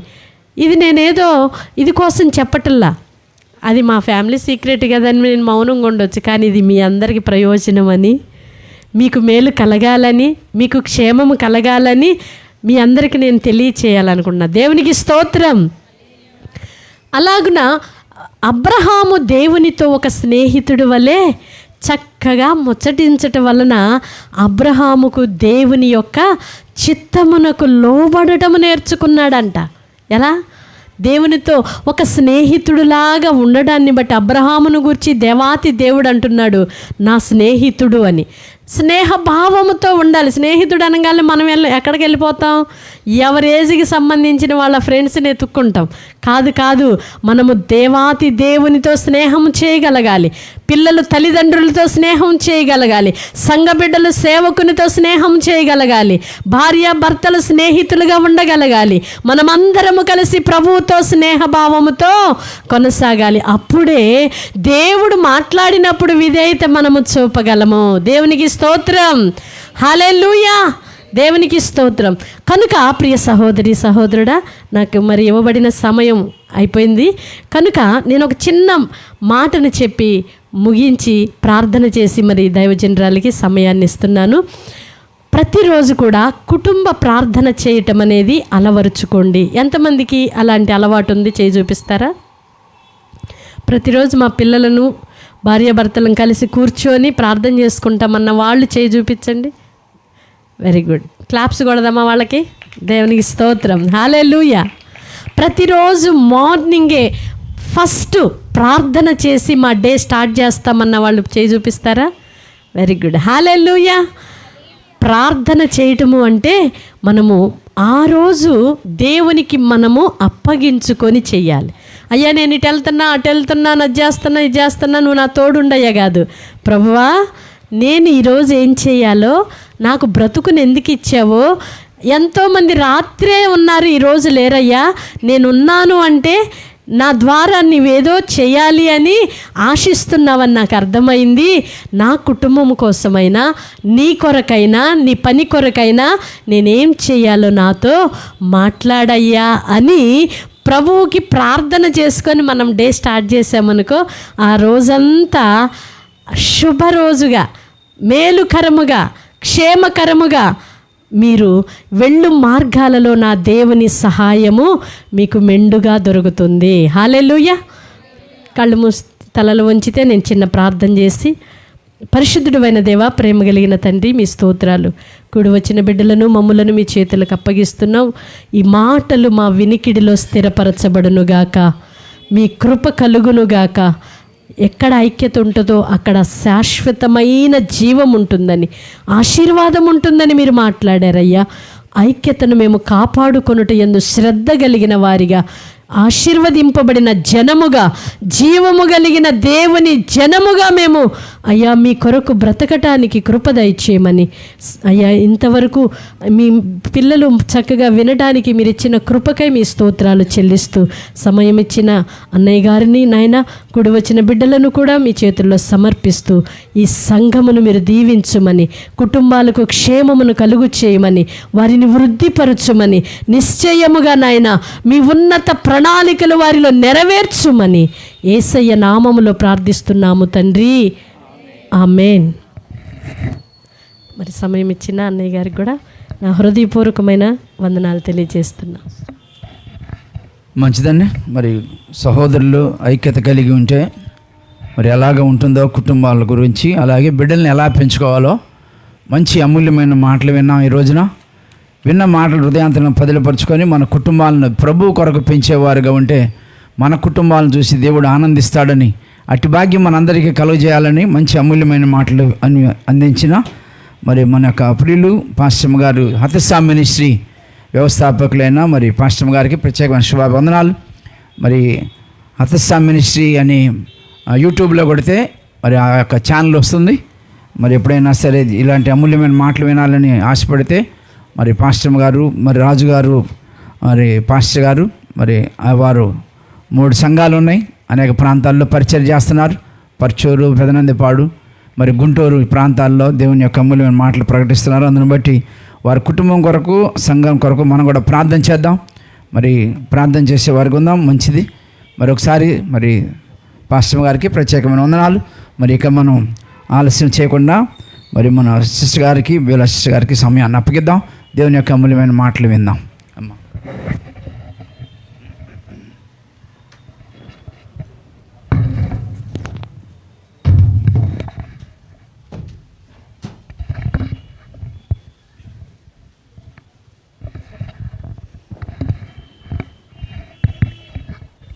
దేవుని పరిశుద్ధ నామమునకు మహిమ కలుగునుగాక. చిన్న మాట ప్రార్థన చేసుకుందామండి. ప్రార్థన చేసుకొని వాక్య భాగంలోనికి ప్రవేశిద్దాము. పరిశుద్ధుడు అయిన తండ్రి, ప్రేమ కలిగిన దేవ, మహోన్నతుడా, మహాగణుడా, సర్వోన్నతుడా, సర్వకృపానిధి, మీ ఘనమైన నామానికి, ఉన్నతమైన ప్రేమకు క్రీస్తేసు ప్రభువారి పేరిట కృతజ్ఞతాస్తుతులు, స్తోత్రాలు తెలియజేసుకొనుచున్నాము. తండ్రి, మమ్మల్ని ప్రేమించి గడచిన దిన సంవత్సరములన్నీ మీ సంరక్షణలో భద్రపరిచి మా జీవితాల్లో మరొక దినమును పొడిగించి ఇట్టి రీతిగా ఈ స్త్రీల సహవాస కూడిక ద్వారా తండ్రి మిమ్మల్ని స్తుతించి ఘనపరచి మీ మాటల ద్వారా ఆత్మీయంగా బలపడేటువంటి కృపనిచ్చినందుకే మీకు స్తోత్రాలనైనా. ఇప్పటివరకు తండ్రి మీ కుమార్తెను నిలవబెట్టుకొని కొన్ని మాటలున్నాయినా మీరు వినిపింపచేసినందుకే మీకు స్తోత్రాలు నైనా. మీ పిల్లలకు బోధించడానికి మీ పక్షాన నిలవబడి ఉన్న నన్ను కూడా జ్ఞాపకం చేసుకునండి తండ్రి. నాతో మాతో మీరు మాట్లాడండి ప్రభువా. మనుషుల మాటలు మరొక మనిషికి ఎటువంటి మేలు చేయవుకని తండ్రి, మీరు మాట్లాడుట వలన తండ్రి మా ఆత్మీయ జీవితాలకు, మా కుటుంబాలకి ఎంతో క్షేమము, ఆశీర్వాదాన్ని ఇస్తాయి గనుక నాయన, నాతో మాతో మీరు మాట్లాడి మమ్మల్ని అందరినీ కూడా బలపరచమని, వింటున్న మీ మాటల్లో ఉంటున్న భావాన్ని, సారాంశాన్ని గ్రహించుకోగలిగిన జ్ఞానమును, ఆత్మదేవుని సహాయమును వింటున్న వారికి అనుగ్రహించమని యేసుక్రీస్తు ప్రభువారి పేరిట ప్రార్థన అడిగి వేడుకొనుచున్నాను తండ్రి. ఆమేన్. మంచిది ప్రియులారా, దేవాది దేవుడు మనల్ని అందరినీ ప్రేమించి మరి ఈ నూతన సంవత్సరంలో మొదటి నెలలో కూడా ఈ స్త్రీల సహవాస కూడికను జరిగించుకోవడానికి కృపనిచ్చి ఉన్నారు కనుక దేవాది దేవునికి కృతజ్ఞతలు స్తోత్రాలు తెలియజేసుకుంటూ నన్ను ప్రేమతో ఆహ్వానించిన అంకుల్ గారికి, కుటుంబానికి నా హృదయపూర్వకమైన వందనాలు తెలియజేస్తున్నాను. చేరి వచ్చిన సహోదరి సహోదరులకు కూడా నా హృదయపూర్వకమైన వందనాలు తెలియజేస్తున్నాను. మంచిది ప్రియులారా, మరి మనకి సమయం కొంచెమే ఉంది. అయితే మొదటి వర్తమానంలో మరి సిస్టర్ గారు మంచి విలువైన సంగతులను మనకు తెలియజేసి ఉన్నారు. అయితే ఈ రెండవ సందేశంలో కూడా మనం కొన్ని శ్రేష్టమైన సంగతులను విందాము. వాతావరణం అయితే చాలా ప్రతికూలంగా ఉంది, బాగా చల్లగా ఉంది కదా. అందరూ బాగా ప్రార్థన చేస్తున్నారా దేవునికి చల్లగా చూడయ్యా అని? అందుకే ఎంత చల్లగా చూస్తున్నాడు దేవుడు మనల్ని, అవునా? చాలా సంతోషం. అయితే వాతావరణం ప్రతికూలంగా ఉంది కనుక నేను ఎక్కువసేపు చెప్పను, చాలా కొద్దిసేపే మాట్లాడతాను, అవసరమైన విషయాల్ని మాట్లాడతాను. కాబట్టి శ్రద్ధతో ఆసక్తితో దేవుని వాక్యాన్ని వినవలసిందిగా ప్రేమపూర్వకంగా కోరుకుంటున్నాను ప్రియులారా. మరి ప్రతి నెలలో కూడా మనము బైబిల్ గ్రంథంలో ఉంటున్నటువంటి కొంతమంది స్త్రీల జీవితాలను తీసుకొని వారి జీవితాల ద్వారా మనం ఏమి పాఠాలను నేర్చుకోవాలి అనే విషయాలను మనం ఆలోచిస్తూ వస్తున్నాము. మరి ఈ నెలలో కూడా ఒక స్త్రీ జీవితం నుండి మనం కొన్ని ఆత్మీయ పాఠాలను అయితే నేర్చుకుందాము. మరి మొదటిసారిగా నేను వచ్చినప్పుడు పాడబడుతున్నారు ఆంటీ గారు మంచి పాట. ఏం పాట? నీ వాక్యమే నన్ను బ్రతికించెను, బాధలలో నెమ్మదినిచ్చెను. అంటే దేవుని మాటలు ఏం చేస్తాయి? మనల్ని ఆదరిస్తాయి, బ్రతికిస్తాయి, నెమ్మదినిస్తాయి, అవసరమైనప్పుడు హెచ్చరిస్తాయి, ముఖ్యమనుకున్నప్పుడు గద్దిస్తాయి కూడా. అంటే అడుగడుగున అణువణువున కూడా మనల్ని నడిపించవలసింది ఏంటి అంటే దేవుని మాట. దేవుని మాట ప్రకారముగా నడిస్తే అది ఎంతైనా మనకి క్షేమాన్ని ఇస్తుంది. కనుక దేవుని వాక్యాన్ని వినేటప్పుడు శ్రద్ధతో ఆసక్తితో దేవుని వాక్యాన్ని వినవలసిందిగా ప్రభు ప్రేమను బట్టి కోరుతున్నాను ప్రియులారా. అయితే కొన్నిసార్లు మన జీవిత ప్రయాణంలో మనం అనుకోని సంఘటనలు జరుగుతూ ఉంటాయి, ప్రతికూల పరిస్థితులు ఎదురవుతూ ఉంటాయి, ఎన్నో కష్టాలని నష్టాలని చవి చూస్తూ ఉంటాం. మరి కొన్నిసార్లు ఏమనిపిస్తుందంటే ఇక ఈ పరిస్థితి నుండి నేను బయటికి రాలేనేమో, ఇంక ఇక్కడితో నా జీవితం అయిపోతుందేమో అని చాలా కృంగుదలకి లోనైపోయి చాలా చింతాక్రాంతులుగా మనం మారిపోతూ ఉంటాం. మొదటి వర్తమానంలో సిస్టర్ గారు చెప్పినట్లుగా ఈ రోజుల్లో మనుషులకి ఆరోగ్య సమస్యలు చాలా ఎక్కువైపోతున్నాయి కదా. మానసిక ప్రశాంతత అనేది లేదు. మనుషులందరినీ ఏం ఏలుతుందంటే చింతించటం వలన ఏమవుతుంది? చింతించటం వలన మూరెడు ఎక్కువ కూడా పెరగము, తెల్ల వెంట్రుక నల్లగా అవ్వదు. కానీ ఏం జరుగుతుందంటే ఆరోగ్యం అంతా పోతుంది. అందుకే ఒకప్పుడు ఇన్ని హాస్పిటల్స్ లేవు, ఇంతమంది రోగులు లేరు. కానీ ఈ రోజుల్లో ఎందుకు ఇలాంటి పరిస్థితి దాపరిస్తుంది అంటే చింతలు ఎప్పుడు మన చెంతనే ఉంటాయి కదండి. ఇక్కడ చింత లేదన్న వాళ్ళు ఎవరైనా ఉన్నారా? మాకు చింతే లేదమ్మా అన్నవాళ్ళు ఉన్నారా? అలా ఉన్నారు అంటే వాళ్ళకి శాలువా కప్పి సన్మానం చేయొచ్చు కదా. చిన్నవాళ్ళు మొదలుకొని పెద్దవాళ్ళ వరకు ఏదో ఒక దిగులు, చింత, ఎలుబడి చేస్తూనే ఉంటాయి. కనుక చాలా సందర్భాలు ఇలా చింతిస్తూ కూర్చుంటాం మనం. ఇంతేనేమో నా జీవితం ఇక అయిపోయింది, అసలు నా జీవితంలో వచ్చినలాంటి కష్టం, ఇలాంటి నష్టం మరి ఎవరి జీవితంలో వచ్చి ఉండదేమో అన్నంతగా బాధపడిపోతూ ఉంటాం మనం. కానీ అటువంటి పరిస్థితులు వచ్చినప్పుడు కూడా మనం ఎలా నిలబడాలి, ఎలా నిలబడగలము అనే విషయాల్ని ఒక స్త్రీ జీవితం నుండి మనం నేర్చుకుందాం ప్రియులారా. ఆవిడ మనకి క్రొత్త నిబంధనలో కనిపిస్తారు. చాలా చిన్న వయసులోనే తన భర్తని కోల్పోయింది ఆవిడ. ఎవరావిడ? గెస్ చేస్తారా? ఎవరైనా చెప్తారా? చాలా కృంగుదలలోనే అయింది. ఎవరు? పాస్టర్ గారు చెప్పారు. హన్నా గారా, అన్నమ్మ గారా? హన్నా వేరు, అన్నా వేరు. హన్నా అంటే ఎవరు? సమూయేలు గారి యొక్క తల్లి హన్నా గారు. ఆవిడ మనకి పాత నిబంధనలో కనిపిస్తారు. కానీ ఈరోజు మనం మాట్లాడుకునేది క్రొత్త నిబంధనలో ఉంటున్నటువంటి అన్నమ్మ గారి గురించి మనం మాట్లాడుకోబోతున్నాం. అయితే ఆవిడ గురించినటువంటి సందర్భాన్ని మనం డైరెక్ట్గా వచనంలోకి వెళ్ళిపోయి చూద్దాము. లూకా గారు రాసిన సువార్త 2వ అధ్యాయము 36, 37, 38 వచనాల్లో ఈ సందర్భం మనకు కనిపిస్తూ ఉంటుంది. దయచేసి చదవగలిగిన వారు, బైబిల్ తెచ్చుకున్న వాళ్ళంతా కూడా మీ చేతుల్లో ఉన్నటువంటి బైబిల్ గ్రంథాన్ని తెరచి చూడవలసిందిగా మీ సహోదరిగా కోరుతున్నాను. చదవగలిగిన వాళ్ళు చదవనమ్మా. మరియు ఆషేరు గోత్రికురాలును పనుయేలు కుమార్తెను అయిన అన్న అను ఒక ప్రవక్తి ఉండెను. ఆమె కన్యత్వము మొదలుకొని 7 ఏండ్లు పెనిమిటితో సంసారము చేసి బహుకాలము గడిచినదై 84 సంవత్సరములు విధవరాలయుండి దేవాలయము విడువక ఉపవాస ప్రార్థనలతో రేయింబవళ్ళు సేవ చేయుచూ ఉండెను. చాలమ్మా. అయితే ఇక్కడ మనకు కనిపిస్తున్నటువంటి స్త్రీ ఎవరంటే అన్నమ్మ గారు. ఈ 3 వచనాల్లోనే ఈవిడ మనకు కనిపిస్తారు. ఇంకా బైబిల్లో ఎక్కడా కూడా ఈవిడ గురించిన ప్రస్తావన మనకి కనిపించదు. మరి 3 వచనాల్లో కనిపించే ఈవిడ జీవితం నుండి మనమేమో నేర్చుకుంటాం అనుకుంటున్నారు కదా. మనసు పెట్టి ఆలోచిస్తే చాలా విషయాలే ఈవిడ జీవితం నుండి మనము నేర్చుకోవచ్చు ప్రియులారా. అన్న అనే పేరుకు అర్థం ఏంటంటే కృప. అన్న అనే పేరుకు అర్థము కృప లేదా కృప పొందినది. మంచి అర్థం వచ్చేటువంటి పేరు ఈవిడికి పెట్టబడింది. అయితే ఈవిడ ఏ గోత్రికురాలు? ఆషేరు గోత్రికురాలు. ఆషేరు ఎవరింతకి? ముగించేస్తాను త్వరగానే, ఆన్సర్స్ చెప్పేస్తే త్వరగా. ఆషేరు ఎవరు? Very good. యాకోబు గారి యొక్క కుమారులలో ఒక కుమారుడే ఆషేరు.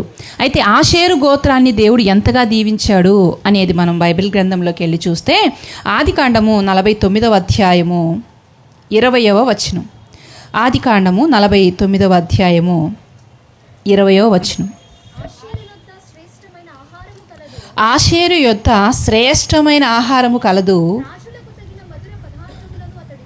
రాజులకు తగిన మధుర పదార్థములను అతడు ఇచ్చును. చాలమ్మా. ఆషేరంట రాజులకే భోజనం పెట్టే అంత గొప్పవాడంట. గొప్ప గోత్రమే కదా. ఎంత గొప్ప బ్లెస్సింగ్ ఇచ్చాడండి దేవుడు ఆషేరుకి. రాజులకు సైతం భోజనం పెట్టే అంత సామర్థ్యం, అంత కెపాసిటీ ఎవరికి ఇచ్చారంటే ఆషేరుకి ఇచ్చారు. మరొక వచనాన్ని కూడా చూద్దాం మనం. ద్వితీయోపదేశకాండము 33వ అధ్యాయము 24వ వచనాన్ని కూడా మనం చూసినట్లయితే, ద్వితీయోపదేశకాండము 33వ అధ్యాయము 24వ వచనాన్ని చూద్దాం. ఆషేరును గూర్చి ఇట్లా నేను, ఆషేరు తన సహోదరుల కంటే ఎక్కువగా ఆశీర్వదింపబడును, అతడు తన సహోదరుల కంటే కటాక్షము నొందును. చూసారా, తన సహోదరులందరికంటే కూడా ఆశీర్వదించబడినటువంటి గోత్రం ఎవరిదంటే ఆషేరు గారిది. ఎంతో ఘనమైన గోత్రము, ఎంతో బలమైన గోత్రము, ఎంతో శ్రేష్టమైనటువంటి గోత్రము ఆషేరు గోత్రము. ఈ గోత్రములో పుట్టినటువంటి ఒక అమ్మాయి లేదా ఒక స్త్రీ ఎవరంటే అన్నమ్మ గారు. అయితే ఈ అన్నమ్మ గారికి ఎంత వయసులో వివాహం అయి ఉంటుంది అనుకుంటున్నారు? అతి చిన్న వయసులోనే భర్తని పోగొట్టుకుందామని మనం మాట్లాడుకున్నాం కదా. ఎంత వయసులో వివాహం అయి ఉంటుంది? ఇప్పట్లాగా 25 సంవత్సరాలకి 20 సంవత్సరాలకి వివాహాలు అప్పుడు చేసేవాళ్ళు కాదు. ఆడపిల్ల ఎప్పుడైతే మెచ్యూర్ అవుతుందో వెంటనే వివాహాలు చేసేసేవాళ్ళు. కొన్ని సందర్భాలు ఎలా ఉంటుందంటే ఇంకా మెచ్యూర్ కూడా అవన్న పిల్లలకి వివాహాలు చేసేసేవాళ్ళు. ఒక 50-60 సంవత్సరాల ముందుకెళ్ళి మనం చూసినట్లయితే ఆ కాలంలో కూడా అన్నమ్మ గారికి ఏ వయసులో వివాహం జరిగి ఉంటుంది అని మనం ఆలోచన చేస్తే, ఒక ఆడపిల్ల మెచ్యూర్ అయ్యేది ఏ వయసులో? 12 సంవత్సరాల నుండి స్టార్ట్ అవుతుంది కదా. ఓకే, ఒక 12 సంవత్సరాలకి ఈవిడ పెద్ద పిల్ల అయ్యింది అనుకుంటే 13వ సంవత్సరంలో వివాహం చేసి ఉంటారు. అయితే వివాహం అయిన తర్వాత ఎన్ని సంవత్సరాలు అంటే భర్తతో ఈవిడ కాపురం చేసింది? 7 సంవత్సరాలు. ఇప్పుడు మొత్తం వయసు ఎంత ఉంటుందో లెక్కేయండి. 13 + 7 20. అంటే 20 సంవత్సరాలు. అంటే డిగ్రీ ఫైనల్ ఇయర్ చదువుతున్న పిల్లల వయసు. చాలా చిన్న వయసే కదా. అతి చిన్న వయసులోనే ఎంతో ఘనమైన ఉన్నతమైన గోత్రంలో వంశంలో పుట్టినటువంటి ఈ అమ్మాయి భర్తను కోల్పోయిందండి. నిజంగా ఇది ఎంత బాధాకరమైన విషయం, ఎంత ఇది ఆలోచించవలసిన విషయం. ఆలోచించండి. మనం చాలాసార్లు అనుకుంటాం ఆ బాధ గొప్పది, ఈ బాధ గొప్పది, ఆ కష్టం నేను మోయలేను, ఈ బాధ నేను మోయలేము అనుకుంటాం. కానీ ఒక స్త్రీ జీవితంలో నిజమైనటువంటి బాధ, తట్టుకోలేని గుండెలు పగిలిపోయేటువంటి విషయం ఏంటో చెప్పండి? భర్తను కోల్పోవటమే కదా. ఒక స్త్రీ ఏదైనా తట్టుకోగలిగిద్ది, కానీ భర్త లేకపోతే ఆ బాధ వర్ణించలేనిది. భర్తను కోల్పోయి ఒక ఆడపిల్ల ఒక స్త్రీ బాధపడుతుంటే సమాజం అనే మాటలు ఎలా ఉంటాయి? ఎలా మాట్లాడతారమ్మా? దురదృష్టవంతురాలు, నష్టజాతకురాలు, ఎన్నిక లేనిది, శాపగ్రస్తురాలు, తన భర్తని కోల్పోయింది, పోగొట్టుకుంది అని మాట్లాడుతూ ఇలా భర్తలు చనిపోయిన స్త్రీలు ఎవరైనా ఉదయాన్నే కనబడినా, వాళ్ళకి ఎదురొచ్చినా ఎలా ఉంటాయి వీళ్ళ ఎక్స్ప్రెషన్స్? ఎలా ఉంటాయి? వచ్చావా, మా పని వాళ్ళు అయినట్టే. నీ మొహమే కనబడిందా ఉదయం? ఏ ఇంట్లో ఉండొచ్చుగా, తెల్లారిపోయిందని అప్పుడే వచ్చావు వీధిలోకి. ఎంత బాధపడతారండి వాళ్ళు. భర్తని కోల్పోవడం అనేది ఆమె చేసిన తప్ప? ఆమె తప్పు కాదు కదా, ఆమె చేతిలో లేదు కదా. కానీ సమాజం మాట్లాడే మాటలు ఇలా ఉంటాయండి, విధవరాలని. కానీ దేవుడు ఎలా చూస్తాడో తెలుసా? ఇలాంటి వాళ్ళని చాలా గొప్పగా చూస్తాడండి. అందుకే ఏమన్నాడు తెలుసా? విధవరాళ్ల పక్షాన నేను వ్యాజ్యమాడతాను. ఒకవేళ సమాజం మిమ్మల్ని వెలివేయవచ్చు, మీ కుటుంబం మిమ్మల్ని తృణీకరించవచ్చు, కానీ నేను మాత్రం మిమ్మల్ని వెలివేయను, తృణీకరించను. నేను మీకు ఎప్పుడు దగ్గరగా ఉంటాను, నేను మీతోనే ఉంటాను, మీ పక్షానే ఉంటాను. ఒకవేళ ఇక్కడ ఎవరికైనా భర్తలు లేక బాధపడుతూ ఉంటే, ఆదరణకు నోచుకోకుండా ఎవరైనా ఉంటే, దేవుడు మీతో చెప్తున్న మాట, నేనున్నాను. మనుషులు మీతో ఉన్నా లేకపోయినా నేనున్నాను, నేనుంటాను మీ పక్షాన అని దేవుడు ఈ రాత్రికాల సమయంలో మనకి వాగ్దానము చేస్తూ ఉన్నాడు ప్రియులారా. అయితే ఈవిడ భర్తను దూరం చేసుకున్న తర్వాత, ఆవిడ జీవితంలో అతి పెద్ద భారీ నష్టం జరిగిపోయిన తరువాత ఈవిడ ఎక్కడికి వెళ్ళిందంట? ఎక్కడికి వెళ్ళింది? దేవునికి దగ్గరగా వెళ్ళింది. ఇక్కడ మనం ఆగి ఆలోచిస్తే, మన జీవితంలో అనుకోని నష్టం, అనుకోనని కష్టం వచ్చినప్పుడు ముందుగా మనం దూరం అయ్యేది దేనికి? దేవునికే కదా. ఎందుకని? దేవుడు నాకు అన్యాయం చేశాడు. నేనే కనిపించాను ఆయనకి? నా బిడ్డనే తీసుకెళ్ళాలా? నా భర్తనే తీసుకెళ్ళాలా? ఎక్కడున్నావయ్యా అసలు? నువ్వు ఉన్నావా? ఉంటే కళ్ళు మూసుకున్నావా అని ఎలాంటి క్వశ్చన్స్ చేస్తూ ఉంటుంది చూడండి దేవుణ్ణి మనం. ఎందుకండి దేవుని ఇలా మాట్లాడుతూ ఉంటుంది సమాజం అంటే? మనుషులు అంటే మనుషులు ఊరుకోరు కదా, దేవుడు కనిపించడు కదా. ఏదైనా అనేయొచ్చు అనుకుంటున్నారేమో, కానీ మన నోట నుండి వచ్చే ప్రతి మాటకు మనం ఏం చేయాలి? లెక్క చెప్పాలి. జాగ్రత్త. దేవుడు వినట్లేదులే అనుకుంటున్నారేమో, కానీ ప్రతిదీ కూడా దేవుడు వింటాడు. నేనే కనిపించానా? నా బిడ్డే కనిపించిందా అంటే పక్కింటి వాళ్ళ బిడ్డను తీసుకెళ్ళమనా? అంతే కదా. మరి నేనేనా అంటే నాకు కాకుండా ఇంకొకరికి చేయమనా? ఏం మాట్లాడుతున్నారు? కొన్నిసార్లు అండి మనం మాట్లాడేటప్పుడు విచక్షణ జ్ఞానాన్ని కోల్పోతాం. ఏం మాట్లాడుతున్నామో కూడా అర్థం కానటువంటి మాటలు మన నోటి వెంట వస్తూ ఉంటాయి అప్పుడప్పుడు. ఇలాంటి పరిస్థితి మనమైతే ఇలా ఉంటామేమో, నష్టం జరిగినప్పుడు దేవుని సన్నిధికి దూరం అయిపోతామేమో. కానీ అందుకు భిన్నంగా అన్నమ్మగారు ఏం చేస్తున్నారు? దేవునికి దగ్గరగా వెళ్తున్నారు. ఇంకొక ఆప్షన్ కూడా ఉంది ఈవిడికి. చిన్న వయసులోనే భర్తను కోల్పోయింది కనుక వివాహం చేసుకోవచ్చా? బైబిల్ కూడా పర్మిషన్ ఇచ్చింది. భార్య కానీ భర్త కానీ చనిపోతే మరొక వివాహం చేసుకోవచ్చు, దేవుడే పర్మిషన్ ఇచ్చాడు. కానీ ఈవిడే మరొక వివాహం చేసుకోవడానికి ఇష్టపడలేదు. మరి కొంతమంది స్త్రీలు, భర్త లేని స్త్రీలు ఏం చేస్తుంటారు? చాలా త్వరగా పాపంలో పడిపోతూ ఉంటారు, తప్పుడు మార్గాల్లోనికి వెళ్ళిపోతూ ఉంటారు. ఇప్పుడున్నటువంటి ప్రజెంట్ సిచ్యుయేషన్ మనం ఆలోచిస్తే భర్తలు లేనివారు కాదు, భర్తలు ఉన్నవారు కూడా ఎలాంటి పరిస్థితుల్లో ఉంటున్నారో మనము చూస్తూ ఉన్నాం. అంటే ఈ రోజుల్లో ఇలా ఉన్న ఈ స్త్రీలందరికీ ఎవరు మాదిరిగా ఉన్నారు? అన్నమ్మగారు. ఆవిడ నిలబడి ప్రశ్నిస్తారు. చిన్న వయసులోనే నా భర్తను నేను కోల్పోయినా నీతిగా నిలబడ్డాను దేవుని కోసం, మరి మీ పరిస్థితి ఏంటి అని అన్నమ్మగారు మనల్ని క్వశ్చన్ చేసేటువంటి స్థితిలో ఆవిడున్నారు.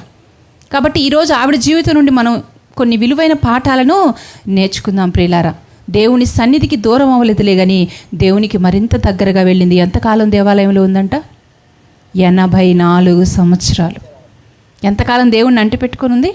84 సంవత్సరాలు. మంచో చెడో అయిపోయింది, నా గతం అయిపోయింది, కానీ నాకున్న ఈ జీవితం ఏదైతే ఉందో అది నా దేవునికే అంకితం, ఆయనకే సమర్పిస్తాను ఈ జీవితం అనుకొని దేవాలయంలోనికి వెళ్ళిపోయిందండి. ఎందుకు దేవాలయంలోకి వెళ్ళింది? ఎందుకు దేవుని మందిరానికే ఆవిడ వెళ్ళింది అంటే, దేవుని సన్నిధిలో ఏముంది?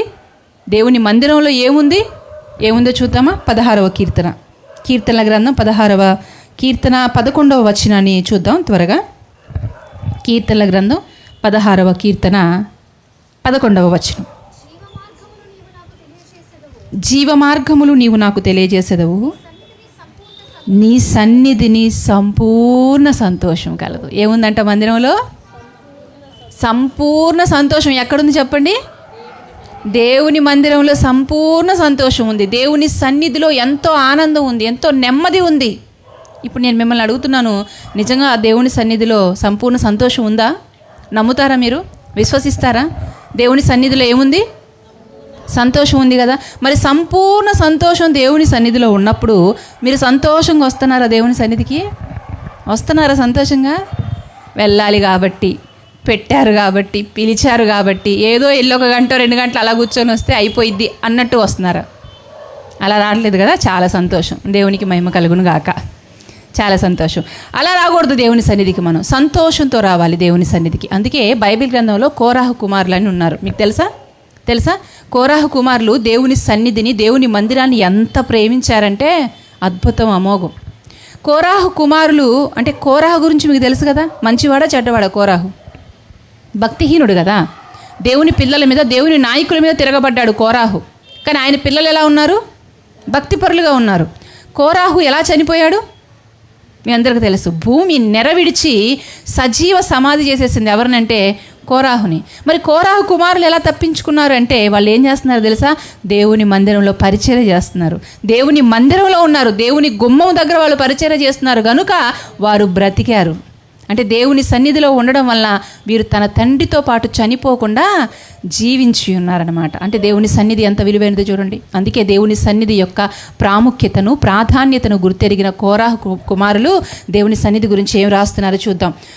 84వ కీర్తన ప్రారంభ వచనం నుండి మనం చూసినట్లయితే, నేను కొంచెం త్వరగా చెప్పుకుంటూ వెళ్ళిపోతున్నాను, అర్థం చేసుకోవడానికి ప్రయత్నించండి ప్రియులారా. 84వ కీర్తన ప్రారంభ వచనం నుండి చూద్దాం.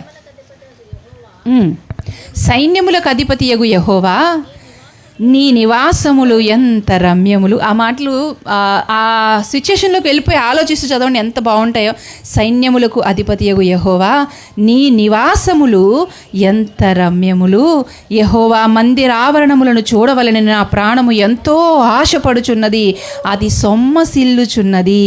జీవము గల దేవుని దర్శించుటకు నా హృదయము, నా శరీరము ఆనందముతో కేకలు వేయుచున్నవి. సైన్యములకు అధిపతియగు యెహోవా, నా రాజా, నా దేవా, నీ బలిపీఠమునొద్దనే పిచ్చుకులకు నివాస స్థలము దొరికెను, పిల్లలు పెట్టుటకు వాన కోవెలకు గూటి స్థలము దొరికెను. 4వ వచనం చూడండి ఎంత బాగుంటుందో. నీ మందిరమునందు నివసించువారు ధన్యులు. ఎవరు ధన్యులు? దేవుని మందిరంలో నివసించేవారు ధన్యులు. మరి మన దృష్టిలో ఎవరు ధన్యులు? పెద్ద మేడ కట్టిన వాళ్ళు ధన్యులండి, 4 కార్లు ఉన్నోళ్ళు ధన్యులండి, అష్టైశ్వర్యాలతో తొలదూగిపోతూ ఉంటారు, వాళ్ళు ధన్యులండి. పుడితే అలాంటి కుటుంబంలో పుట్టాలండి అనుకుంటాం మనం. కానీ దేవుడు ఎవరిని ధన్యులు అంటున్నాడు? ఎవరైతే నా మందిరంలో ఉంటారో, ఎవరైతే నా మాటలకి విలువిస్తూ నా మాటల ప్రకారం బ్రతుకుతారో వాళ్ళు ధన్యులు, వాళ్ళు ధన్యులు. ఇంకా అంటున్నాడు, ఆయన మందిర ఆవరణములను చూడవలెనని నా ప్రాణమంట ఆశపడి అది సొమ్మసిల్లుచున్నది. దేవుని మందిరాన్ని చూడటానికి కోరాహు కుమారులు ఆశపడి వాళ్ళ ప్రాణం సొమ్మసిల్లిపోతుందంట. కానీ మన ప్రాణం ఎందుకు సొమ్మసిల్లుతుంది? రావడానికి సొమ్మసిల్లిపోయింది. వాక్యం ఒక 10 నిమిషాలు ఎక్కువైపోయింది అనుకోండి, తోటకూర కట్టల్లాగా ఎలబడిపోతాం, అంతేనా? సొమ్మసిల్లిపోతాం. ఇంకో విషయం తెలుసా? క్రైస్తవులు అనగా మనమే, క్రైస్తవులమైన మనము సమయాన్ని లేదా టయాన్ని ఎక్కువగా చూసుకునే సందర్భం ఏంటో చెప్పండి? ఎక్కువగా చూసే స్థలం ఏంటో చెప్పండి? చర్చిలోనే ఎన్నిసార్లు చూస్తామండి? ప్రసంగం అయిపోయే టయానికి ఒక 100-200 సార్లైన గడియారాన్ని చూస్తాం కదా. ఎందుకని? టైం అయిపోతుంది, సమయం అయిపోతుంది. పోనీ సమయం అయిపోయిన వెంటనే వీళ్ళు ఇంటికి వెళ్ళిపోతారా? వాక్యం అయిపోగానంటే వెళ్ళరు, మళ్ళీ అక్కడే 1 గంట తిరుగుతారు. అప్పుడు మాత్రం ఇష్టమే. కానీ వాక్యం మాత్రం ఒక 10 నిమిషాలు ఎక్కువైనా సరే టైంకి వెళ్ళి పాస్టర్ గారికి వెళ్ళి, టైంకి వెళ్ళి పాస్టర్ గారికి వెళ్ళి. ఏమైంది ఒక 10 నిమిషాలు ఎక్కువైతే? వాక్యం ఏంటంట? వాక్యము మనలో ఉన్న విలువైన ఆత్మలను పరలోకానికి తీసుకెళ్తుంది. వాక్యం ఎంత గొప్పదో తెలుసు కదా మీ అందరికీ, ప్రత్యేకంగా చెప్పాల్సిన అవసరం లేదు. భక్తులకు అర్థమైంది వాక్యం ఎంత గొప్పదో. అందుకే వాళ్ళు ఏమంటున్నారు తెలుసా? జుంటె తేనె ధారల కంటే మధురమైనదయ్యా నీ వాక్యము, వెండి బంగారము కంటే మేలిమి బంగారము కంటే కోరదగినదయ్యా నీ వాక్యము, నా పాదములకు దీపమయ్యా నీ వాక్యము, నా త్రోవలకు వెలుగు నీ వాక్యము, నన్ను బ్రతికిస్తున్నదే నీ వాక్యము. వాక్యం విలువ తెలిసిన వాళ్ళు మాట్లాడే మాటలు ఇవి. మనకు వాక్యం విలువ తెలియదు కనుక వాక్యం అంటే మనకు నిర్లక్ష్యం, దేవుని సన్నిధి అంటే మనకు నిర్లక్ష్యం, లోక సంబంధమైన విషయాలన్నింటిలో ఆసక్తిగా ఉంటాం. కానీ దేవుని మందిరానికి వచ్చే విషయంలో ఎంత నిర్లక్ష్యం చేస్తామండి? ఆలోచించండి, ఎవరికి వాళ్ళు ప్రశ్నించుకోండి. కొన్నిసార్లు మందిరాల్లో ప్రార్థన ప్రారంభించిన తర్వాత పాస్టర్ గారు అనౌన్స్ చేస్తూ ఉంటారు, అమ్మా సమయం అయిపోతుంది కనుక మీరు త్వరగా మీ పనులను ముగించుకొని దేవుని సన్నిధికి రావాల్సిందిగా ప్రేమపూర్వకంగా కోరుకుంటున్నానమ్మా అంటారు కదా పాస్టర్ గారు. కానీ నేనేమంటాను తెలుసా? పనులను ముగించుకొని కాదు, మీ పనులను పక్కన పడేసారండి దేవుని సన్నిధికి. నీ పని కంటే చిన్నవాడా దేవుడు? నీ పని కంటే తీసేసినవాడా దేవుడు? ఏది ప్రాముఖ్యం? నీ జీవితం విలువను తెలియజేసేది ఎక్కడా? మీ ఇంట్లోనో, మీ పనుల దగ్గర, మీ ఆఫీసుల్లోనో, మీ ఉద్యోగాల దగ్గర జీవితపు విలువ తెలియజేసే మాటలు ఎక్కడ దొరకవు. ఎక్కడ దొరుకుతాయి? దేవుని సన్నిధిలో దొరుకుతాయి. అసలు నువ్వెందుకు పుట్టావో, ఎలా బ్రతకాలో, ఎలా బ్రతికితే దేవుడున్న లోకానికి వెళ్తావో, మరణం తరువాత ఎలాంటి పరిస్థితులు రాబోతున్నాయో, ఇలాంటి విషయాలన్నీ కూడా మనకు తెలియజేసేది ఎక్కడ అంటే దేవుని మందిరంలో, దేవుని సన్నిధిలో. మరి మన బ్రతుకు విలువను తెలియజేసేటువంటి దేవుని సన్నిధిని ఎంత ప్రేమిస్తున్నాం మనం? అన్నమ్మగారైతే 84 సంవత్సరాలంట దేవుని మందిరంలోనే ఉండిపోయిందంట. మరి దేవుని మందిరాన్ని మనం కూడా ప్రేమించేవారిగా ఉన్నామో లేదో మనల్ని మనమే ప్రశ్నించుకోవాలి. అయితే ఇవిడు మందిరంలోకి వచ్చేసారు కదా. మందిరంలోకి వచ్చిన తర్వాత ఇవిడు ఏం చేస్తున్నారు? సేవ చేస్తున్నారు. అవునా? సేవ చేస్తున్నారు. ఏం సేవ చేశారు? అన్నమ్మ గారు 84 సంవత్సరాల మందిరంలో దేవుని సేవ చేశారండి, దేవుని సేవ చేశారండి అంటారు. ఏ విధమైన సేవ చేశారు? ఏం సేవ చేశారు అంటే ఆ వచనాలను మళ్ళీ చూద్దాం. ఒకసారి ఈ వచనాల్లోకి వచ్చేద్దాం రండి. లూకా గారు రాసిన సువార్త 2వ అధ్యాయము 36, 37, 38 3 వచనాలు ఒకసారి మరలా చదవండి ప్రియులారా. మరియు ఆషేరు గోత్రికురాలును పనుయేలు కుమార్తె అయిన అన్న అను ఒక ప్రవక్తి ఉండెను. ఆమె కన్యత్వం మొదలుకొని 7 ఏండ్లు పెనిమిటితో సంసారము చేసి బహుకాలము గడిచినదై 84 సంవత్సరములు విధవరాలై ఉండి దేవాలయమును విడవక ఉపవాస ప్రార్థనలతో రేయింపవళ్ళు సేవ చేయుచుండెను. ఆమె కూడా ఆ గడియలోనే లోపలికి వచ్చి దేవుని కొనియాడి యెరూషలేములో విమోచన కొరకు కనిపెట్టుచున్న వారందరితో ఆయనను గూర్చి మాట్లాడుచు ఉండెను. అంటే చాలు సిస్టర్, ఈ 3 వచనాలను మరలా మనం ఒకసారి గమనిస్తే దేవాలయంలో ఆవిడ చేస్తున్నటువంటి పరిచర్యలు మనకి 3 విధాలుగా కనిపిస్తున్నాయి. ఏంటి అందులో అంటే మొట్టమొదటిగా మనకు కనిపిస్తున్నటువంటి పరిచర్య లేదా సేవ ఏంటంటే ఆవిడ ప్రార్థన చేస్తుందంట. ఏం చేస్తుంది ఆవిడ? ఉపవాస ప్రార్థన చేస్తూ ఉంది. ఎంత వయసులో ఈవిడ? 84 సంవత్సరాల వయసున్న ఒక కురు వృద్ధురాలు ఉపవాసం ఉంటుందంట. అమ్మ మనలో ఎంతమంది ఉంటున్నాం ఉపవాసం? 84 సంవత్సరాల వయసున్న ముసలో, అసలు ఆ వయసు వరకు ఇప్పుడు ఎవరు ఉండట్లేదులేండి. ఒక 40 ఏళ్ళు దాటితే ఏం అటాక్ చేస్తున్నాయి? షుగరు, బీపీ వచ్చేస్తున్నాయి. ఇంక ఉపవాసం ఉండటమే గంటకి ఏదో ఒకటి పెడితే కానీ బండి ముందుకు పోదు. అలాంటి పరిస్థితులు మనవి. కానీ ఆవిడ 84 సంవత్సరాల వయసులో ఉపవాసంతో దేవుని సన్నిధిలో ప్రార్థన చేస్తుందంటండి. నిజంగా ప్రార్థన పరిచర్య చాలా గొప్పది. ఇది ప్రార్థన అనే పదం 3 అక్షరాల చిన్న పదమే అయినప్పటికీ అత్యంత శక్తివంతమైనటువంటిది ప్రార్థన. క్రైస్తవుల నోట, క్రైస్తవుల కుటుంబాల్లో ఎక్కువసార్లు పదే ప్రస్తావించే మాట ఏంటి? ప్రార్థన. ఎక్కువసార్లు ప్రస్తావించబడుతున్నప్పటికీ 3 అక్షరాల చిన్న పదమే అయినప్పటికీ అత్యంత నిర్లక్ష్యానికి గురి అవుతుంది కూడా ప్రార్థనే. అవునంటారు కదా. మొదటి ప్రసంగంలో మరి దేవుడే ఆలోచన సహోదరాల చేత పలికించినట్టున్నాడు ఒకే మాటలు. ఎందుకంటే దేవుడు మీకు ఈరోజు అది తెలియజేయాలనుకున్నాడేమో బహుశా ప్రార్థన గురించి. ప్రార్థన నిజంగా చాలా విలువైంది ప్రియులారా. ఎంతమంది మరి ప్రార్థన జీవితానికి లేదా ప్రార్థనకి సమయాన్ని ఇస్తున్నారు, ప్రాముఖ్యతనిస్తున్నారు? ఆలోచించండి. ప్రార్థన ఎంత శక్తివంతమైందో మనకు తెలీదా? ప్రార్థన ద్వారా ఏ కార్యాలు జరిగినాయో తెలీదా? కొన్ని కార్యాలు చెప్పండి అమ్మ. ప్రార్థన ద్వారా ఏమేమి కార్యాలు జరిగినాయి బైబిల్ గ్రంథంలో? ఎరికో గోడలు కూలిపోయినాయి, ఇంకా చెరసాల పునాదులు కదిలిపోయాయి. ఎలా? ప్రార్థన వలన. ఇంకా కండ్లు, పుట్టి గుడ్డివాడికి కండ్లు వచ్చాయి. ఇంకా ఎర్ర సముద్రం పాయలైపోయింది ప్రార్థన వలన. ఆకాశం ఉంచకుండా ఆగిపో అంటే ఆగిపోయింది ప్రార్థన వలన. మరలా వర్షం కురవమంటే కురిసింది. ఎలా? ప్రార్థన వలన. యెహోషువ గారు అన్నారు, సూర్యుడా అక్కడ ఆగిపో, చంద్రుడా నువ్వు ఇక్కడ ఆగిపో అన్నాడు. అనగానే ఏమైంది? ఆగిపోయినాయండి. మన రోడ్డు మీద వెళ్తున్నప్పుడు ఎదురొచ్చే బండే ఆగదు మనం ఆగమంటే, అవునా? కానీ యెహోషువ గారు ప్రార్థన చేస్తే ఏం ఆగిపోయినాయి? ప్రపంచ శక్తులండి, ప్రపంచాన్ని కదిలిస్తున్న శక్తులు, సూర్యగోళం, చంద్రగోళం. నిజంగా ఎంత పవర్ఫుల్ శక్తులు కదా ఇవి. చాలా అంటే ప్రకృతిలో ఉన్న శక్తులను కూడా స్తంభింపచేసే అంత శక్తి దేనికి ఉందంటే ప్రార్థనకు మాత్రమే ఉందండి. రష్యన్ సైంటిస్ట్ ఒక ఆయన, ఆండ్రో షెకరో ఆయన పేరు. అణుబాంబు తెలుసా మీకు? అణుబాంబు తెలుసా? అణుబాంబు చాలా శక్తివంతమైంది. అది కనిపెట్టినటువంటి శాస్త్రవేత్త ఆయన, రష్యన్ సైంటిస్ట్. ఆయన దగ్గర కంటే ఒకరోజు ఒక విలేకరి వచ్చి ఇలా అడిగాడంట, సార్ మీరు చాలా గొప్ప ప్రయోగాలు చేశారు, చాలా గొప్పవి కనిపెట్టారు, మీరు కనిపెట్టిన వాటన్నిటిలో అత్యంత శక్తి కలిగినది ఏంటి అని అడిగారంట. అప్పుడు ఆయన అన్నారంట, prayer is most powerful weapon in the world అన్నాడంట. ఏమన్నాడు? Prayer is most powerful weapon in the world. అంటే ఈ ప్రపంచంలో ఉన్న శక్తులన్నిటికంటే గొప్ప శక్తి కలిగినది ఏంటంటే ప్రార్థన అన్నాడంటండి. ప్రార్థన అన్నాడంట. మరి ఇంత గొప్పదైన ప్రార్థనని మనం చేస్తున్నామా? ప్రతిదినం 1 గంటైన సమయాన్ని ఇస్తున్నామమ్మా ప్రార్థనకి. 24 గంటల సమయాన్ని దేవుడు మనకిస్తుంటే మనకు సమయాన్ని ఇచ్చిన దేవునికి 1 గంట కూడా మనం సమయం ఇవ్వకపోతే అది ఎంత అన్యాయం ఆలోచించండి ప్రియులారా. ప్రార్థన చేసేవారిగా ఉన్నామా దేవుని సన్నిధిలో? ప్రార్థన అంటే ఏంటో తెలుసా? దేవునితో సహవాసం. ప్రార్థన అంటే ఏంటో తెలుసా? దేవునితో సంభాషణ. ప్రార్థన అంటే దేవునితో సహవాసం, దేవునితో సంబంధం, దేవునితో సంభాషణ. మరి దేవునితో ఎంతమంది సంబంధం కలిగి ఉన్నారు? ఎంతమంది ప్రతిరోజు దేవుణ్ణి కలుసుకుంటున్నారు?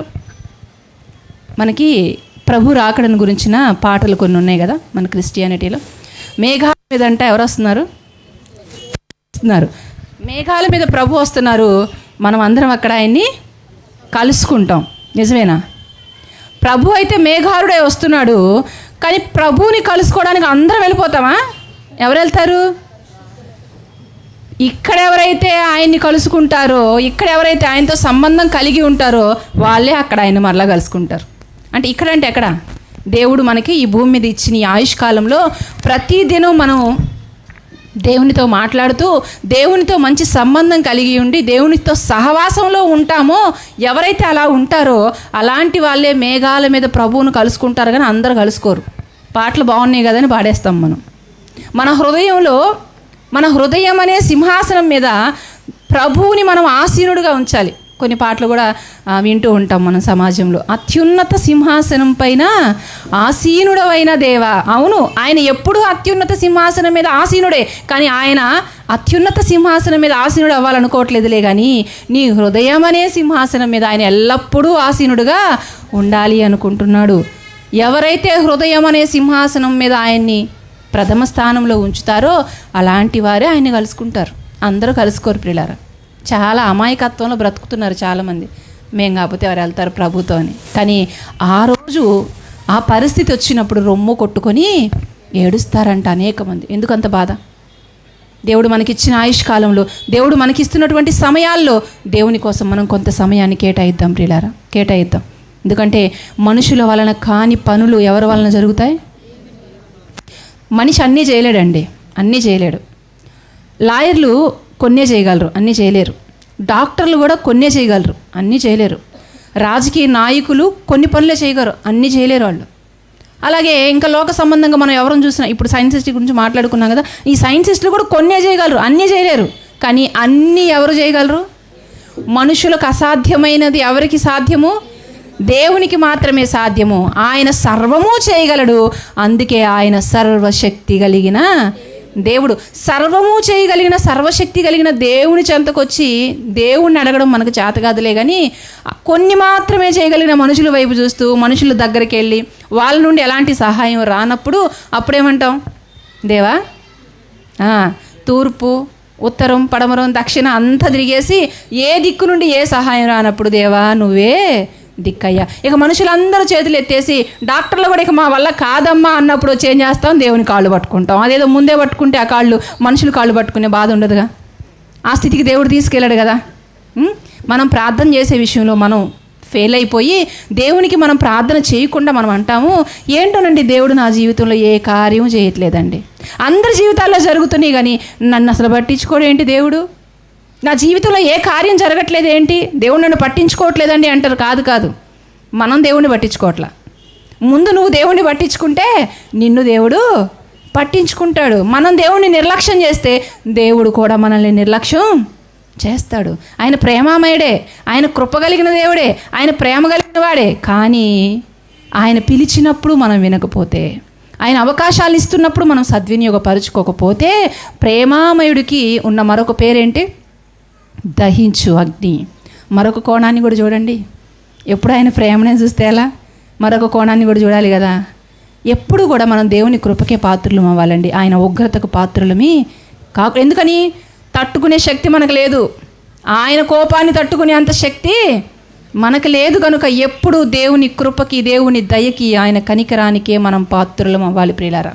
అలా అవ్వాలి అంటే ఆయన బలిష్టమైన చేతుల కింద దీన మనస్కులమై ప్రతి దినం ప్రభు సన్నిధిలో ఆయనకి ప్రార్థన చేస్తూ మన భక్తి జీవితాలని బలపరుచుకోవాలి. ప్రతిరోజు మన ఆత్మీయ జీవితం కోసం మనం ప్రార్థన చేసుకోవాలి ప్రియులారా. దేవుడు ఎన్నో అవకాశాలను ఇస్తున్నాడు. ఎన్నో సంవత్సరాలు ఇప్పటికీ మన జీవితంలో గతించిపోయినాయి. ఇంకెంతకాలం ఉంటామో తెలీదు. మరణం ఏ వైపు నుంచి ఏ రూపంలో ఎలా వచ్చి తీసుకెళ్ళిపోతుందో తెలీదు. గ్యారెంటీ లేని బ్రతుకులు కదా మనకి, అవునా? గ్యారెంటీ ఉందా మనకి? మనం కొనే వస్తువులన్నిటికీ గ్యారెంటీ ఉంటుందేమో కానీ మనకు మాత్రం గ్యారెంటీ, చివరికి గుండు పిన్ని కన్నా గ్యారెంటీ ఉందేమో కానీ మనిషి గుండెకి గ్యారెంటీ లేదు, ఎప్పుడైనా ఆగిపోద్ది. మరి ఆగిపోయి ఆవిరైపోయేటువంటి ఈ చిన్న జీవితంలో మరి దేవుని కోసం నువ్వు ఎంతవరకు బ్రతకగలుగుతున్నావు? ఇప్పుడు కన్ను మూస్తే పరదేశికి లేదా దేవుడున్న లోకానికి వెళ్ళే అంత భక్తి జీవితం, ఆ స్థాయి నీకుందా?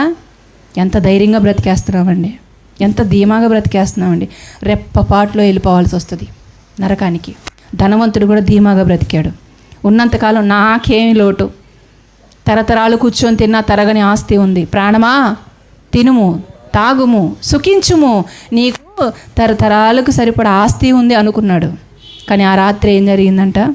ఈ రాత్రే నీ ప్రాణమును వెర్రివాడ. పిచ్చివాళ్ళ మాట్లాడుకుంటున్నావు. ఆస్తి నీ చేతిలో ఉండొచ్చు, డబ్బు నీ చేతిలో ఉండొచ్చు, కానీ నీ ప్రాణం నీ చేతిలో లేదు, నా చేతిలో ఉంది, వెర్రివాడ అన్నాడు దేవుడు. కాబట్టి ప్రతిదినము కూడా మనల్ని మనం పరీక్షించుకుంటూ పరిశీలించుకుంటూ, నా భక్తి జీవితం ఎలా ఉంది? నేను ఇంకా లోకంలో పాపంలో బ్రతుకుతున్నానా?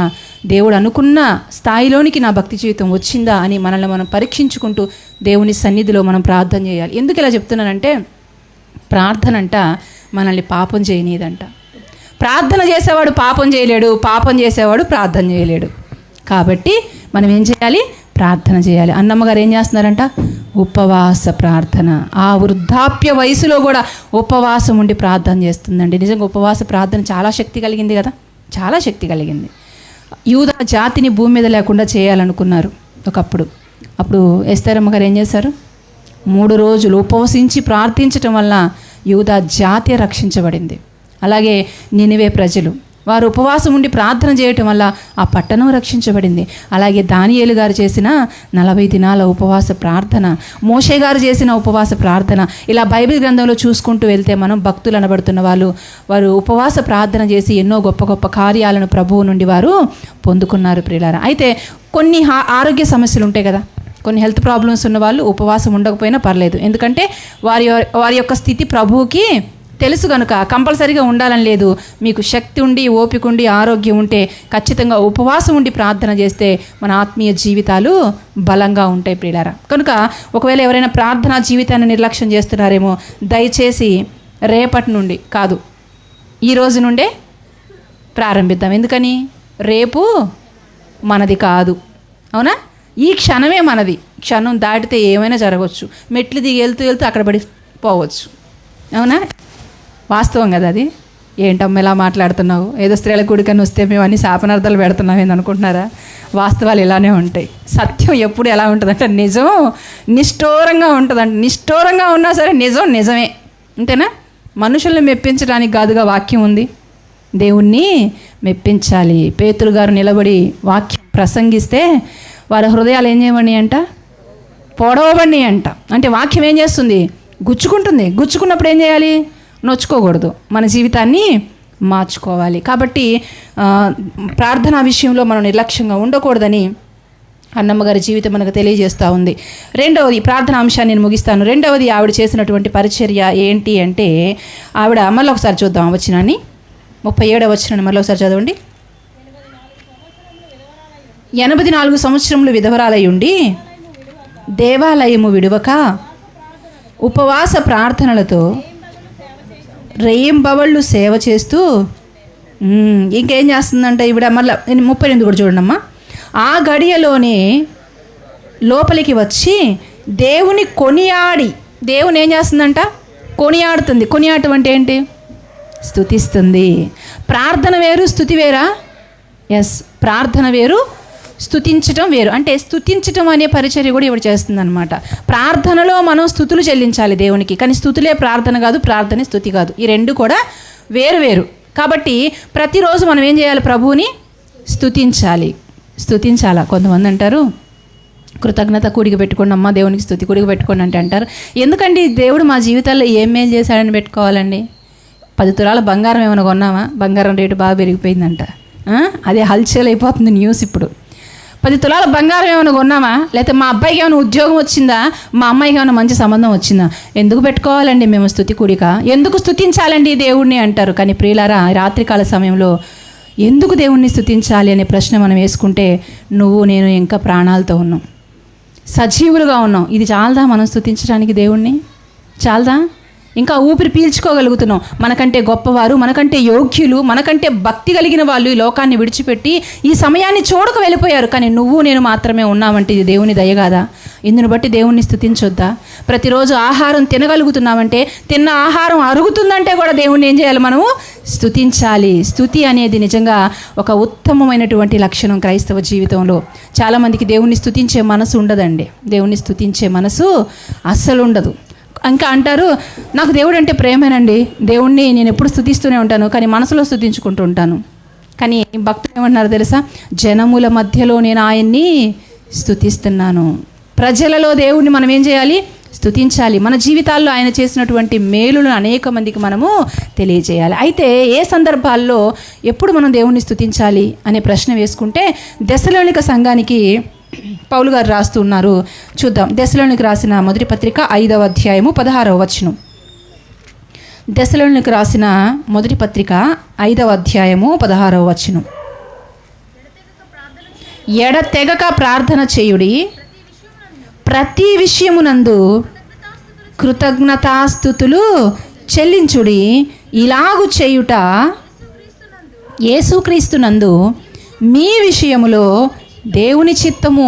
ఎప్పుడు స్తుతించాలంట దేవుణ్ణి? ఎప్పుడు కృతజ్ఞతాస్తుతులు తెలియజేయాలంటమ్మా? ఎడతెగక, ఇంకా ప్రతి విషయంలో. ప్రతి విషయం అంటే అందులో మేలు ఉంటుంది, కీడు ఉంటుంది. మనం ఏం చేస్తాం? మేలు జరిగితే దేవుణ్ణి స్తుతిస్తాం. భారీగా ఖర్చు వస్తే స్తుతి గుడిగా పెట్టుకుంటాం. ఏదైనా నష్టం జరిగితే, ఏదైనా చిన్న కీడు జరిగితే పెట్టుకుంటామా? స్తుతి గుడికి పెట్టుకుంటామా? లేదు. కానీ లేఖనాలు ఏం తెలియజేస్తాయి? పౌలు గారు దెస్సలోనిక సంఘానికి ఏం చెబుతున్నారంటే, ప్రియులారా మీరు ఏం చేస్తారంటే, ప్రతి విషయంలో అనగా మీకు మేలు జరిగినా కీడు జరిగినా సరే మీరు ఏం చేయాలి? దేవుణ్ణి స్తుతించాలి. ఇలా ఎవరు చేశారమ్మా? కీడులో కూడా స్తుతించిన భక్తులు ఎవరనగానే మనకి మొట్టమొదటిగా గుర్తొచ్చే భక్తుడు యోబు గారే. యోబు గారి తర్వాత హబక్కుకు గారు. ఆయన ఏమంటారు? అంజూరపు చెట్లు పూసినా పూయకపోయినా, శాలలో పశువులు ఉన్నా లేకపోయినా, దొడ్డిలో గొర్రెలున్నా లేకపోయినా నేనేం చేస్తాను? దేవుణ్ణి ఆనందిస్తాను, ఆయన్ని స్తుతిస్తాను. ఇలా ఉన్నామా మనం? మనం మేలు జరిగినప్పుడే దేవుణ్ణి స్తుతిస్తాము. కీడు జరిగితే ఇలా ఎందుకు జరిగింది? నేను అలా అనుకున్నాను కదా, నేను అనుకున్నది అనుకున్నట్టు జరగలేదు కదా, ఈ కష్టం ఈ నష్టం నాకెందుకు వచ్చింది అని మనం ఏం చేస్తామంటే దేవుణ్ణి దూషిస్తూ ఉంటాం. కానీ కీడు జరిగినా సరే మనం ఏం చేయాలి? ఎందుకో తెలుసా?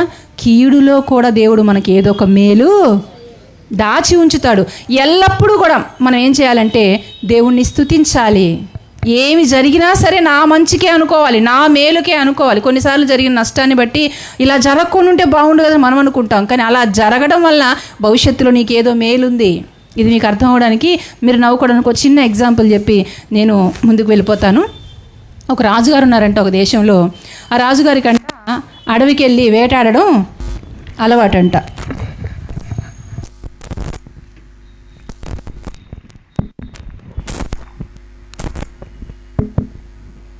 అడవికి వెళ్ళి వేటాడడం ఆయనకి అలవాటంట. వాయిస్ సరిగా వస్తున్నట్లేదు కదా ఇది.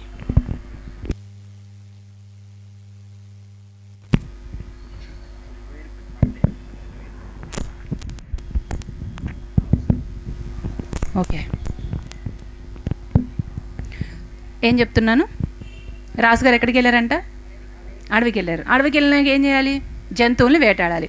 అయితే ఒక జంతువుకి గురిపెట్టి బాణం వదిలాడంట. అలా గురిపెట్టి బాణం వదిలినప్పుడు ఆ బాణం వెళ్తూ వెళ్తూ ఈ రాజుగారి యొక్క బొటని వేలిని కట్ చేసుకొని వెళ్ళిపోయిందంట.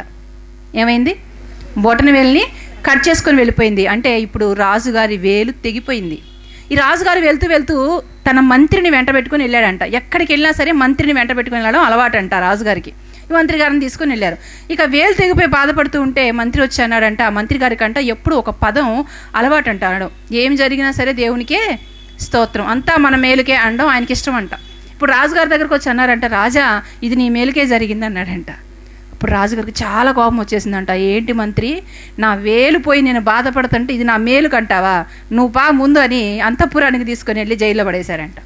భటులారా వచ్చి ఈ మంత్రిని తీసుకెళ్ళండి అన్నాడంట. ఆ భటులు వచ్చి తీసుకెళ్తున్నప్పుడు మరలా అన్నాడంట ఈ మంత్రి, రాజా ఇది కూడా నా మేలుకే అన్నాడంట. అంటే పిచ్చి పట్టింది ఈ మంత్రికి, తీసుకొని వెళ్ళరా బాబు, ఇతను ఉంటే నాకు పిచ్చెక్కేలా ఉంది అన్నాడంట. తీసుకొని వెళ్ళిపోయారు, లోపలేసేసారు. కొంతకాలం అయింది, ఆ వేలు గాయం మానిపోయింది. మరలా ఈ రాజుకి ఏం అలవాటు, వెళ్ళిపోయాడు, మళ్ళీ అడవిలోకి వెళ్ళాడు వేటకి. అలా వేటకి వెళ్ళి ఒక జింకని తరుముకుంటూ చాలా లోపలికి వెళ్ళిపోయాడంట. లోపలికి వెళ్ళి అడ్రస్ మర్చిపోయాడు. ఇప్పట్లాగా గూగుల్ మ్యాప్లు లేవుగా, అప్పుడు పెట్టుకొని వచ్చేసేయడానికి స్మార్ట్ ఫోన్లు లేవు కాబట్టి తప్పిపోయాడు అడవిలో. తప్పిపోయి ఎవరికి దొరికాడో తెలుసా, అడవి జాతి మనుషులు అంటారే, కొయ్య ప్రజలు అంటారే, వాళ్ళకు దొరికాడంట.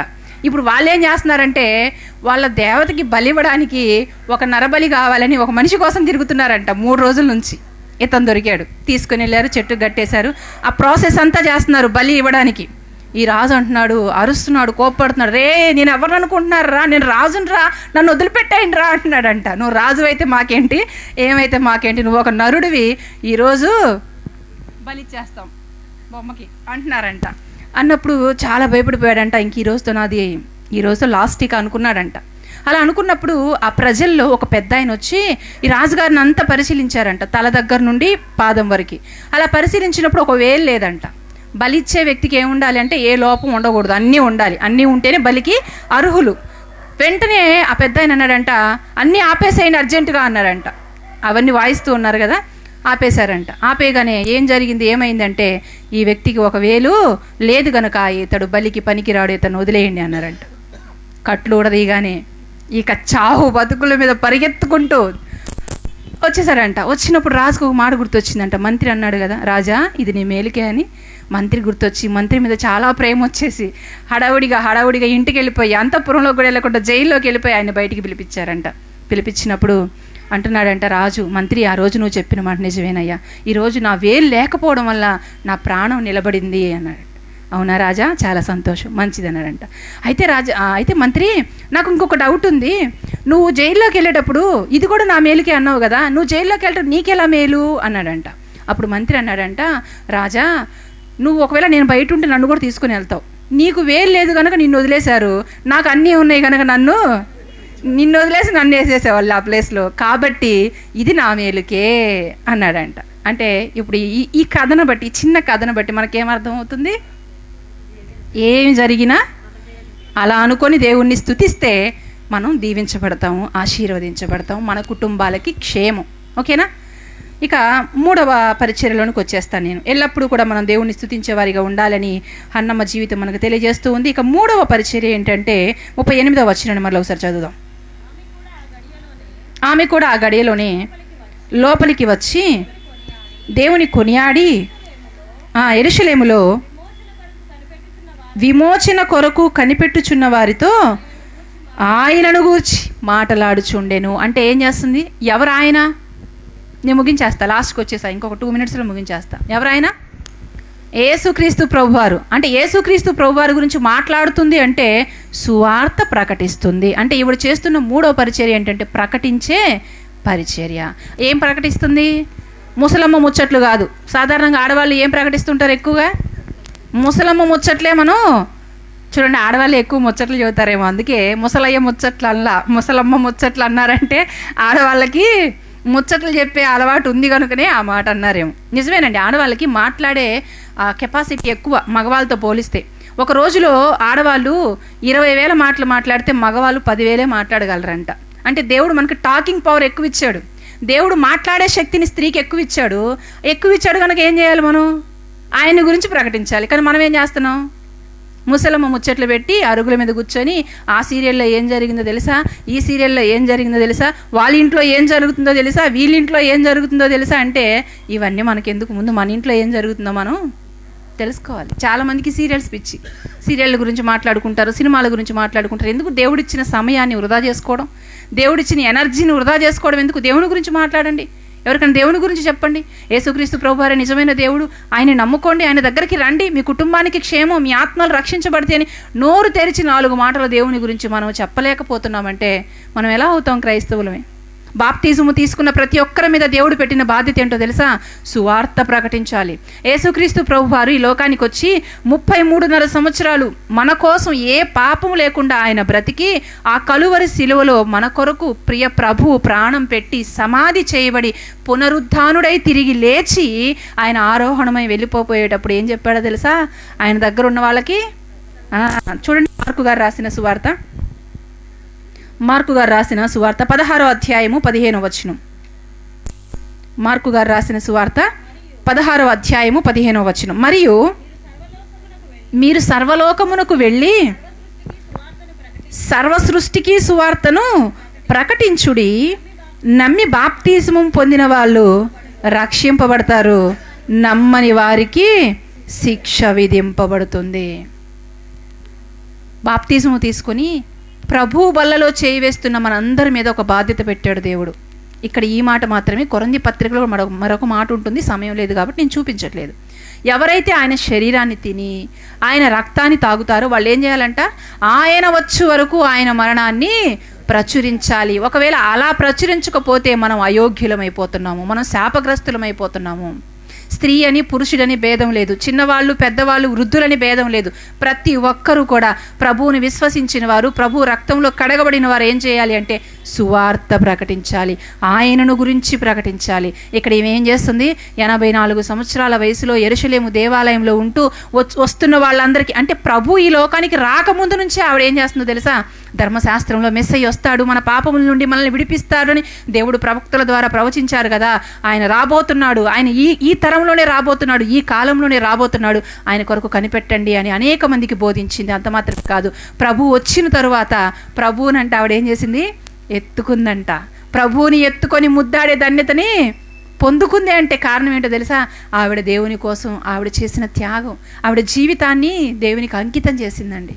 యవ్వన ప్రాయం మొదలుకొని వృద్ధాప్యం వరకు, మరణించే అంతవరకు కూడా ప్రభువు కొరకే బ్రతికింది, ప్రభువు కొరకే జీవించిందండి.